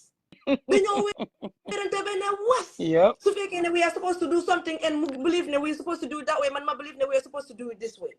So it's not like the tukulóor dafa jóg rek mu influence Juka wala Juka mu jóg rek influence Hadi influence tukulóor. Oh no, we are all very independent minded, and loolu moo tax ñu nekk activists, because we see what we see, we believe what we believe, and nobody can make us believe something else until nga isul facts and evidence on the table. But if it's just opinions or emotions, no. Joyal aduna bi tukki. If I think this is right, I'm gonna think this. If you bring me evidence now, that's a different story. So lola message bobu la buga jàllale, because I've seen this time and again. Me, I have my own mind. Guess what? You're not alone. We have our own mind too. If you don't believe me, come try me, because du jaay ndegam tukulóor mi nga xam ne tey su ma waxoon ne ma jël suma benn tànka bi jox ko pour mu mën a survive dama koo def, and I mean it. Moom lay jël jàppalanteel si benn wax suñu waree dibee dara mën a ko dañ ko defee nii mu ne ma noonu nii la mën a ko noonu nii la ñu xuloo si benn wax suñ paree I love you mu ne ma I love you ñu dem suñu yoon ñu teg téléphone bi ëllëgee beneen problème jóg ñu koolante ñu jóg suñoo wax ñu wax suñ man su ma see wax man kenn ma wax si moom kenn su buggee bokka mu jóg bokka si moom tam the same thing. It's not like dañoo nekk di synchronize. We are not synchronized swimmers.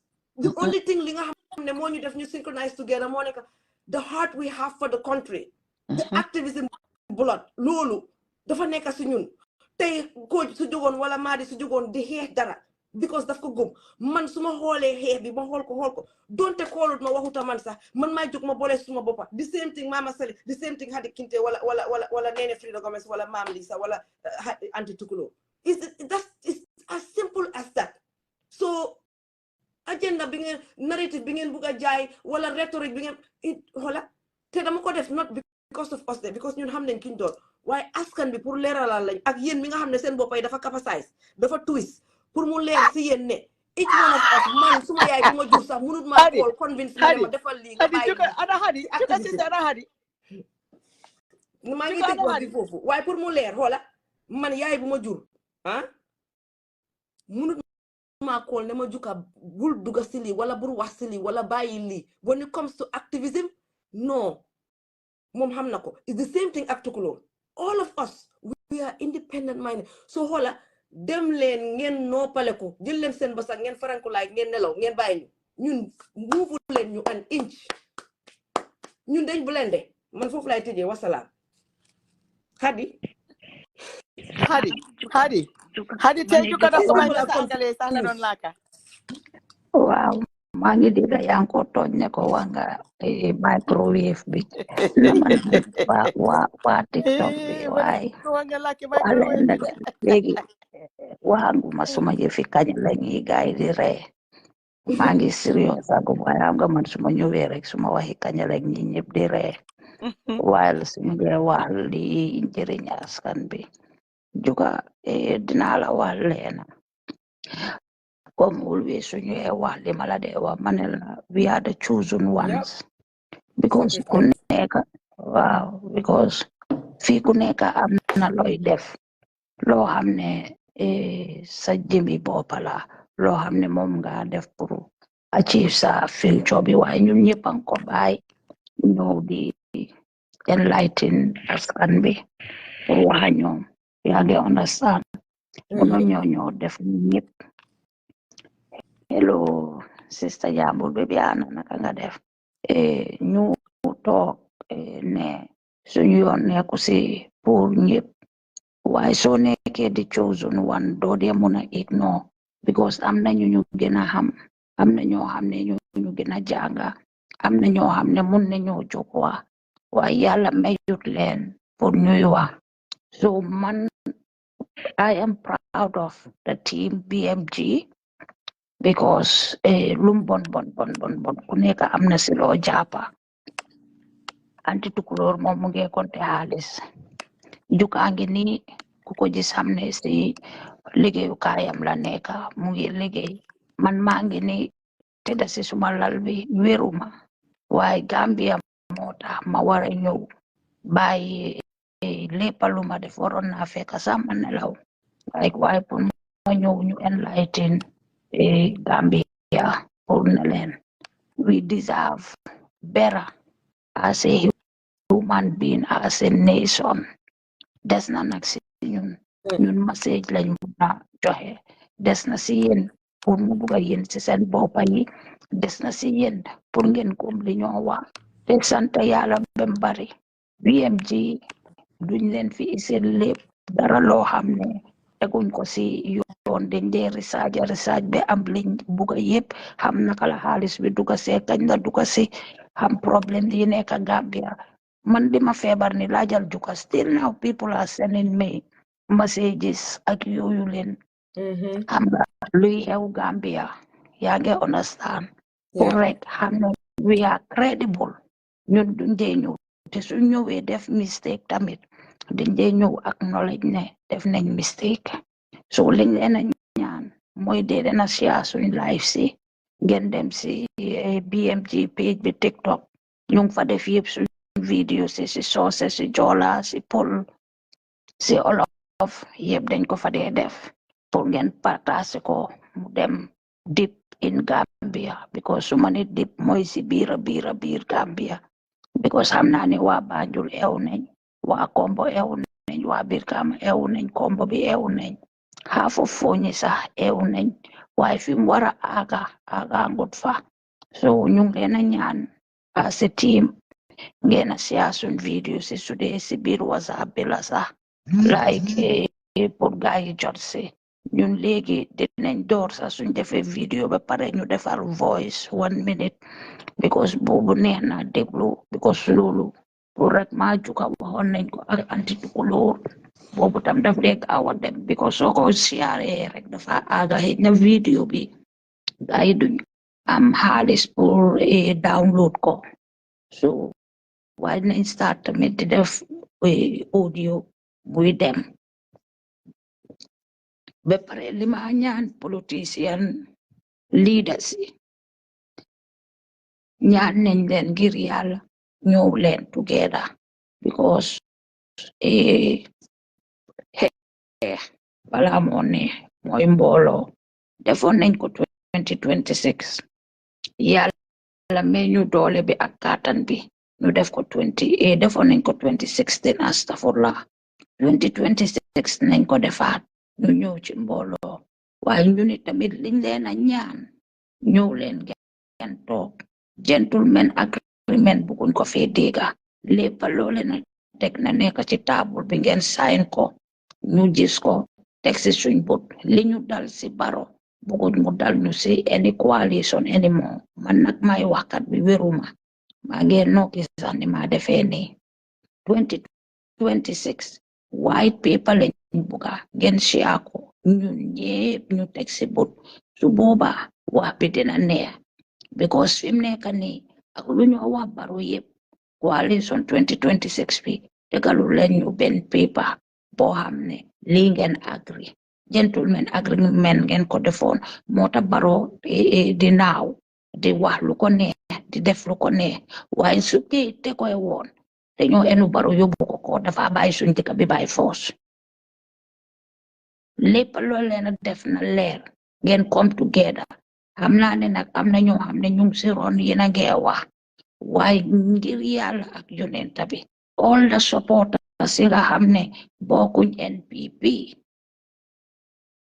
ñépa laa wax waxuma nguuri baro bi képp koo xam ne yaa ngi PDOIS ku nekk man sobe yaa ku nekk yellow fever ku nekk Mama Kande parti boo mun a nekk sa supporters si ñu ngi leen a ñaan ñun ñëpp benn lañ dëkk bi lañ buga te ñun ñëpp dañ buga nekk benn nañ bàyyi werante bi nañ bàyyi képp koo xam ne ñëw na si sa plateforme mu ñëw di la distract wàccee ko génnee ko foofu because am na ñeneen ñoo xam ne dañoo ñëw pour distract la pour seen wax bi bum dem soo leen ñëwee lépp loo xam ne dañ koo def te ko si yoon ñu déglu wante we are a team the teamwork moo dee tax everything move forward everything soo gisee mu dem teamwork la benn nit mënu koo def as a coalition ñun ñoo war a woon suñ leader si supporter si ne leen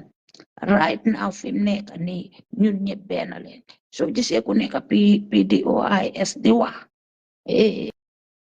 nga yéeg fa nga wax wax bu rafet nga wàcca soo gisee yellow fever di wax nga yéeg fa wax bu rafet ñun ñoo war a woon suñ leader si ne ñun supporter si ñun ñoo leen fa teg te ñun benn lañ ñu bàyyi werante bi ak pointing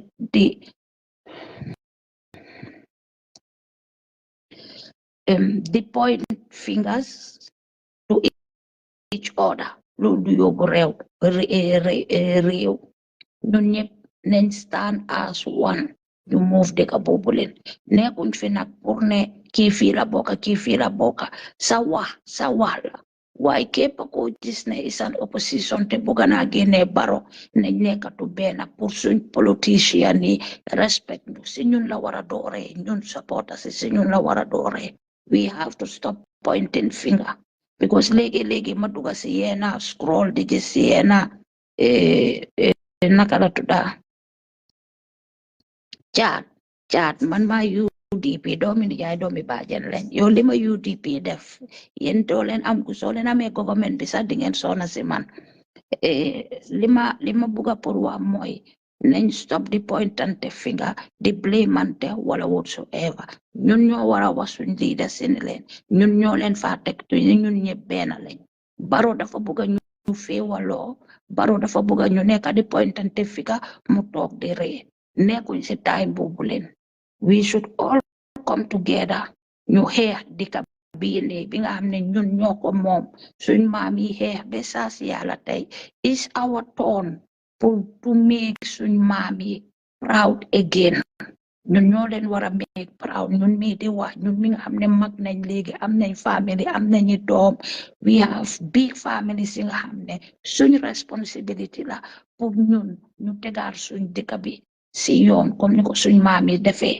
lii la amoon pour wax Juga ak anti tukulóor because this is so important message bu ma bëggoon a joxe la lu yaaga waaye am na loo xam ne maa ngi ko gis si TikTok bii nii duma dee ne because dëgg la you are talking about na baro dem waaye léegi nga gis man ma egg si platform ma try to say my thing ñu ne ma xëj na for example yow ki nga support lii ak lii la fi def loolu dafa isi feewaat loo lu tax ñun ñëpp ñu nekk benn let's focus benn goal lañ amee man suma support Essa Faal taxut Juga support a PDOIS taxut ma réero ak moom because we have the same goal pour ñu génne baro ñun lañ war a def werante bi nañ ko teg fale pointante finger bi nañ ko teg fale blame game bi nañ ko teg fale ma ne leen thank you so much jërëjëf Juga xaw ma lu xew tey nga bàyyi ma ni kon daa nga ma but you know I love you long time anti tukulóor I love you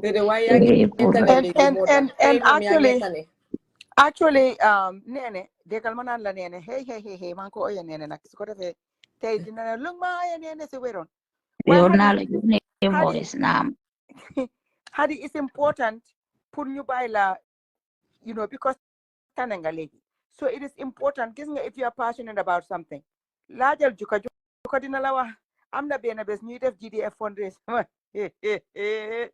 maa Juga dañ feebar bés boobu noonu dañ feebar ñu toog di fundraise xam nga so I can relate because sa voice bi sax you are forcing yourself to speak waaye gis nga nit ki su fekkee ne gom nga dara Hadi soo gomee dara di nga toog just like you came nga ne Juga te Juga man maa Juga yëpp dinañ la doon bàyyi because xam nañ ne da nga feebar waaye nga ñëw duga nga ne bugguñ la bàyyi yow kenn nga toog fii Juga gis nga that is what makes us stand out apart from others te ku toog ne bañ nga gis te gis nga man li ma dee naxari mooy li ma dee gis Gambia this is why Juga and I always talked about the fact that it's a good thing we didn't join political parties because once you join a political party you find yourself feeling that you have to be in solidarity with what they do so toogee nag even though yaa ngi ci yeneen parti waaye bente nga toog yaa ngi dem ne nga support Barrow si ron supportal Barrow ñun we don't have any beef with you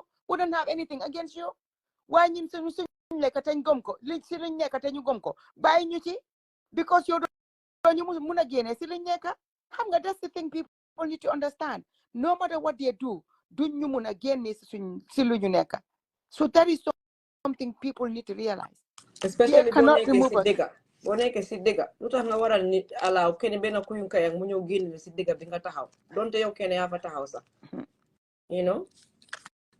man de Juga odo fa mbite kuyun kayang ha dama daan ragala re xam nga hadi si waxee microwave ma ragala re waaye kuyun kayang ñoo bàyyi leen xam nga di kuyun kayang ni ba nga laaj faana kuyun kayang mooy koo xam ne wax ji taxaw I'm like I never heard that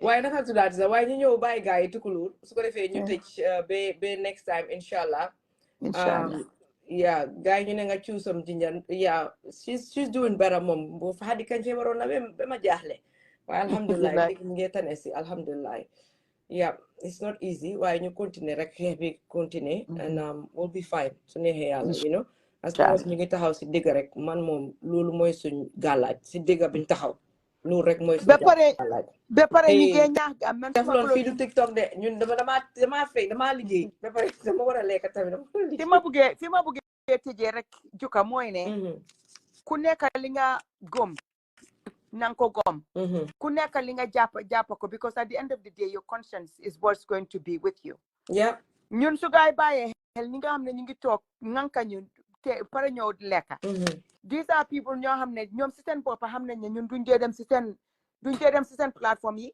o seen post yi di leen ŋaaña because we believe in democracy what they believe in but ñun tamit what we believe in we will continue doing what we do so if they feel that we are winning and the only way they can win or try to throw doubt into what we're doing is slanderous, let them go ahead, because our histories speak for themselves.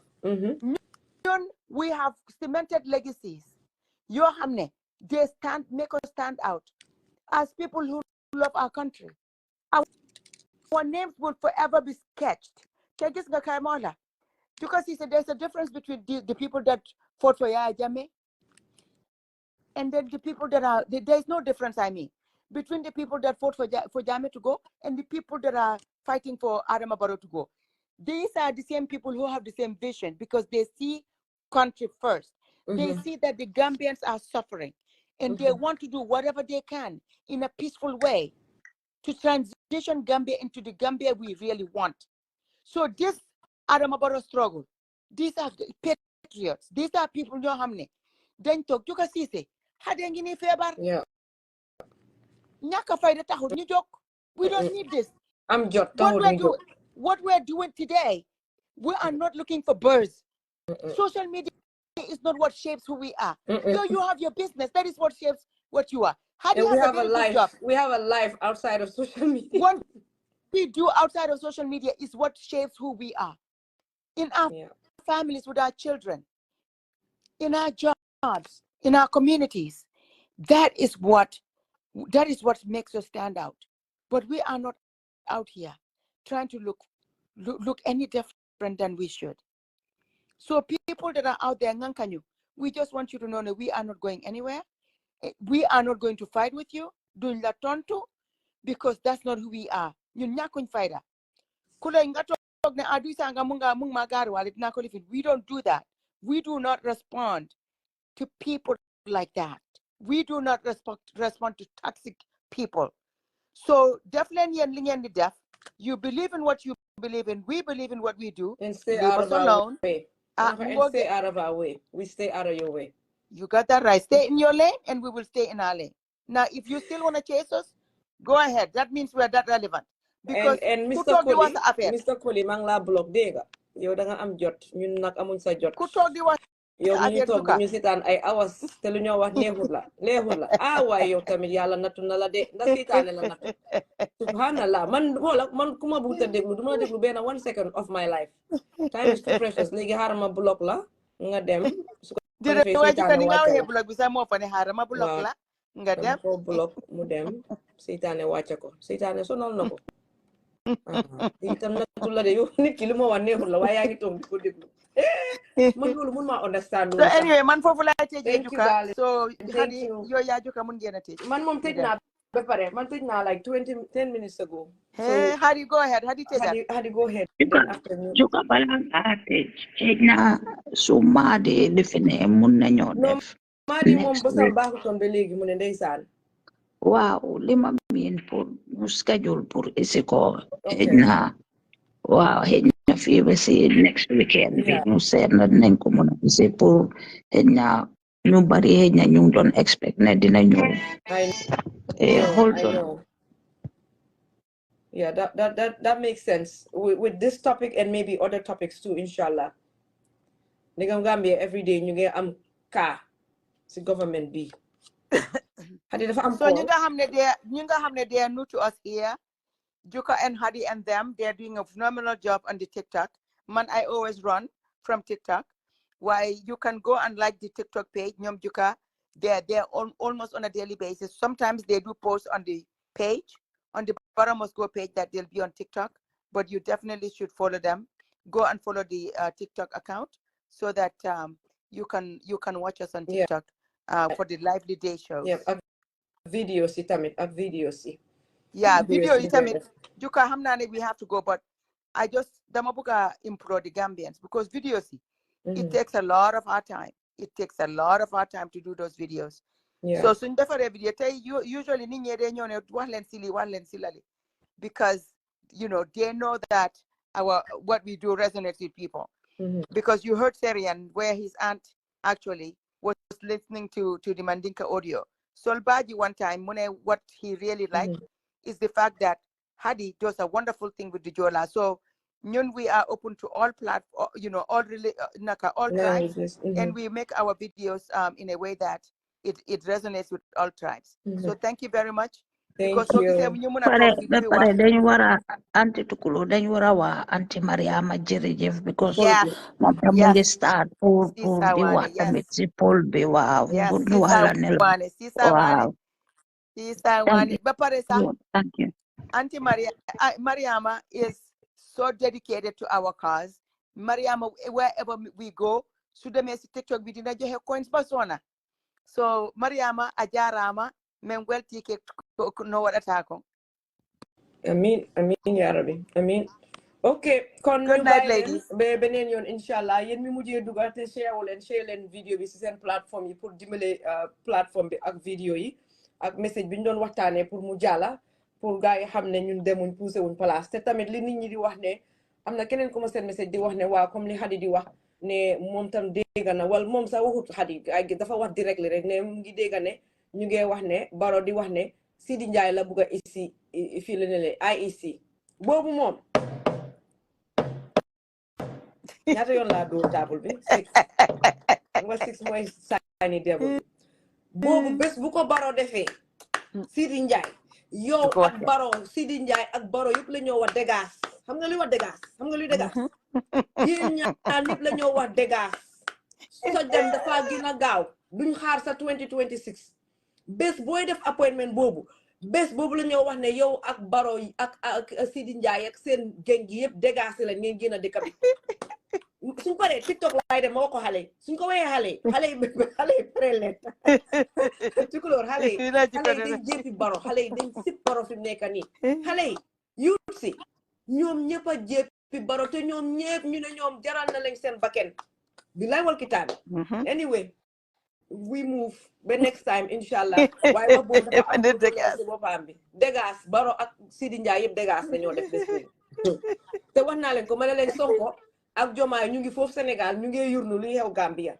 te bëgguñ Baro ñoom affaire yi Baro safur leen because xam nañ ne naa fe xala seytaane la because moom moo taxawoon si Macky Sall bi mu leen doon toroxal ñoom xam nañ ko so ñoom ñëpp a ngi toog nag bés bu dee dara cour Gambia ñoom ñooy ñëw taxaw ne ko acca abal ñu defal Yaya Jammeh bi bye bi si aéroport bi Macky Sall bye ak Tukulóor love you guys good night guys yéen mi doon seetaan yëpp ak monsieur jërë ngeen good night Hadi bye BMG gang bye bye am leen morom jërë ngeen jëf waay thank you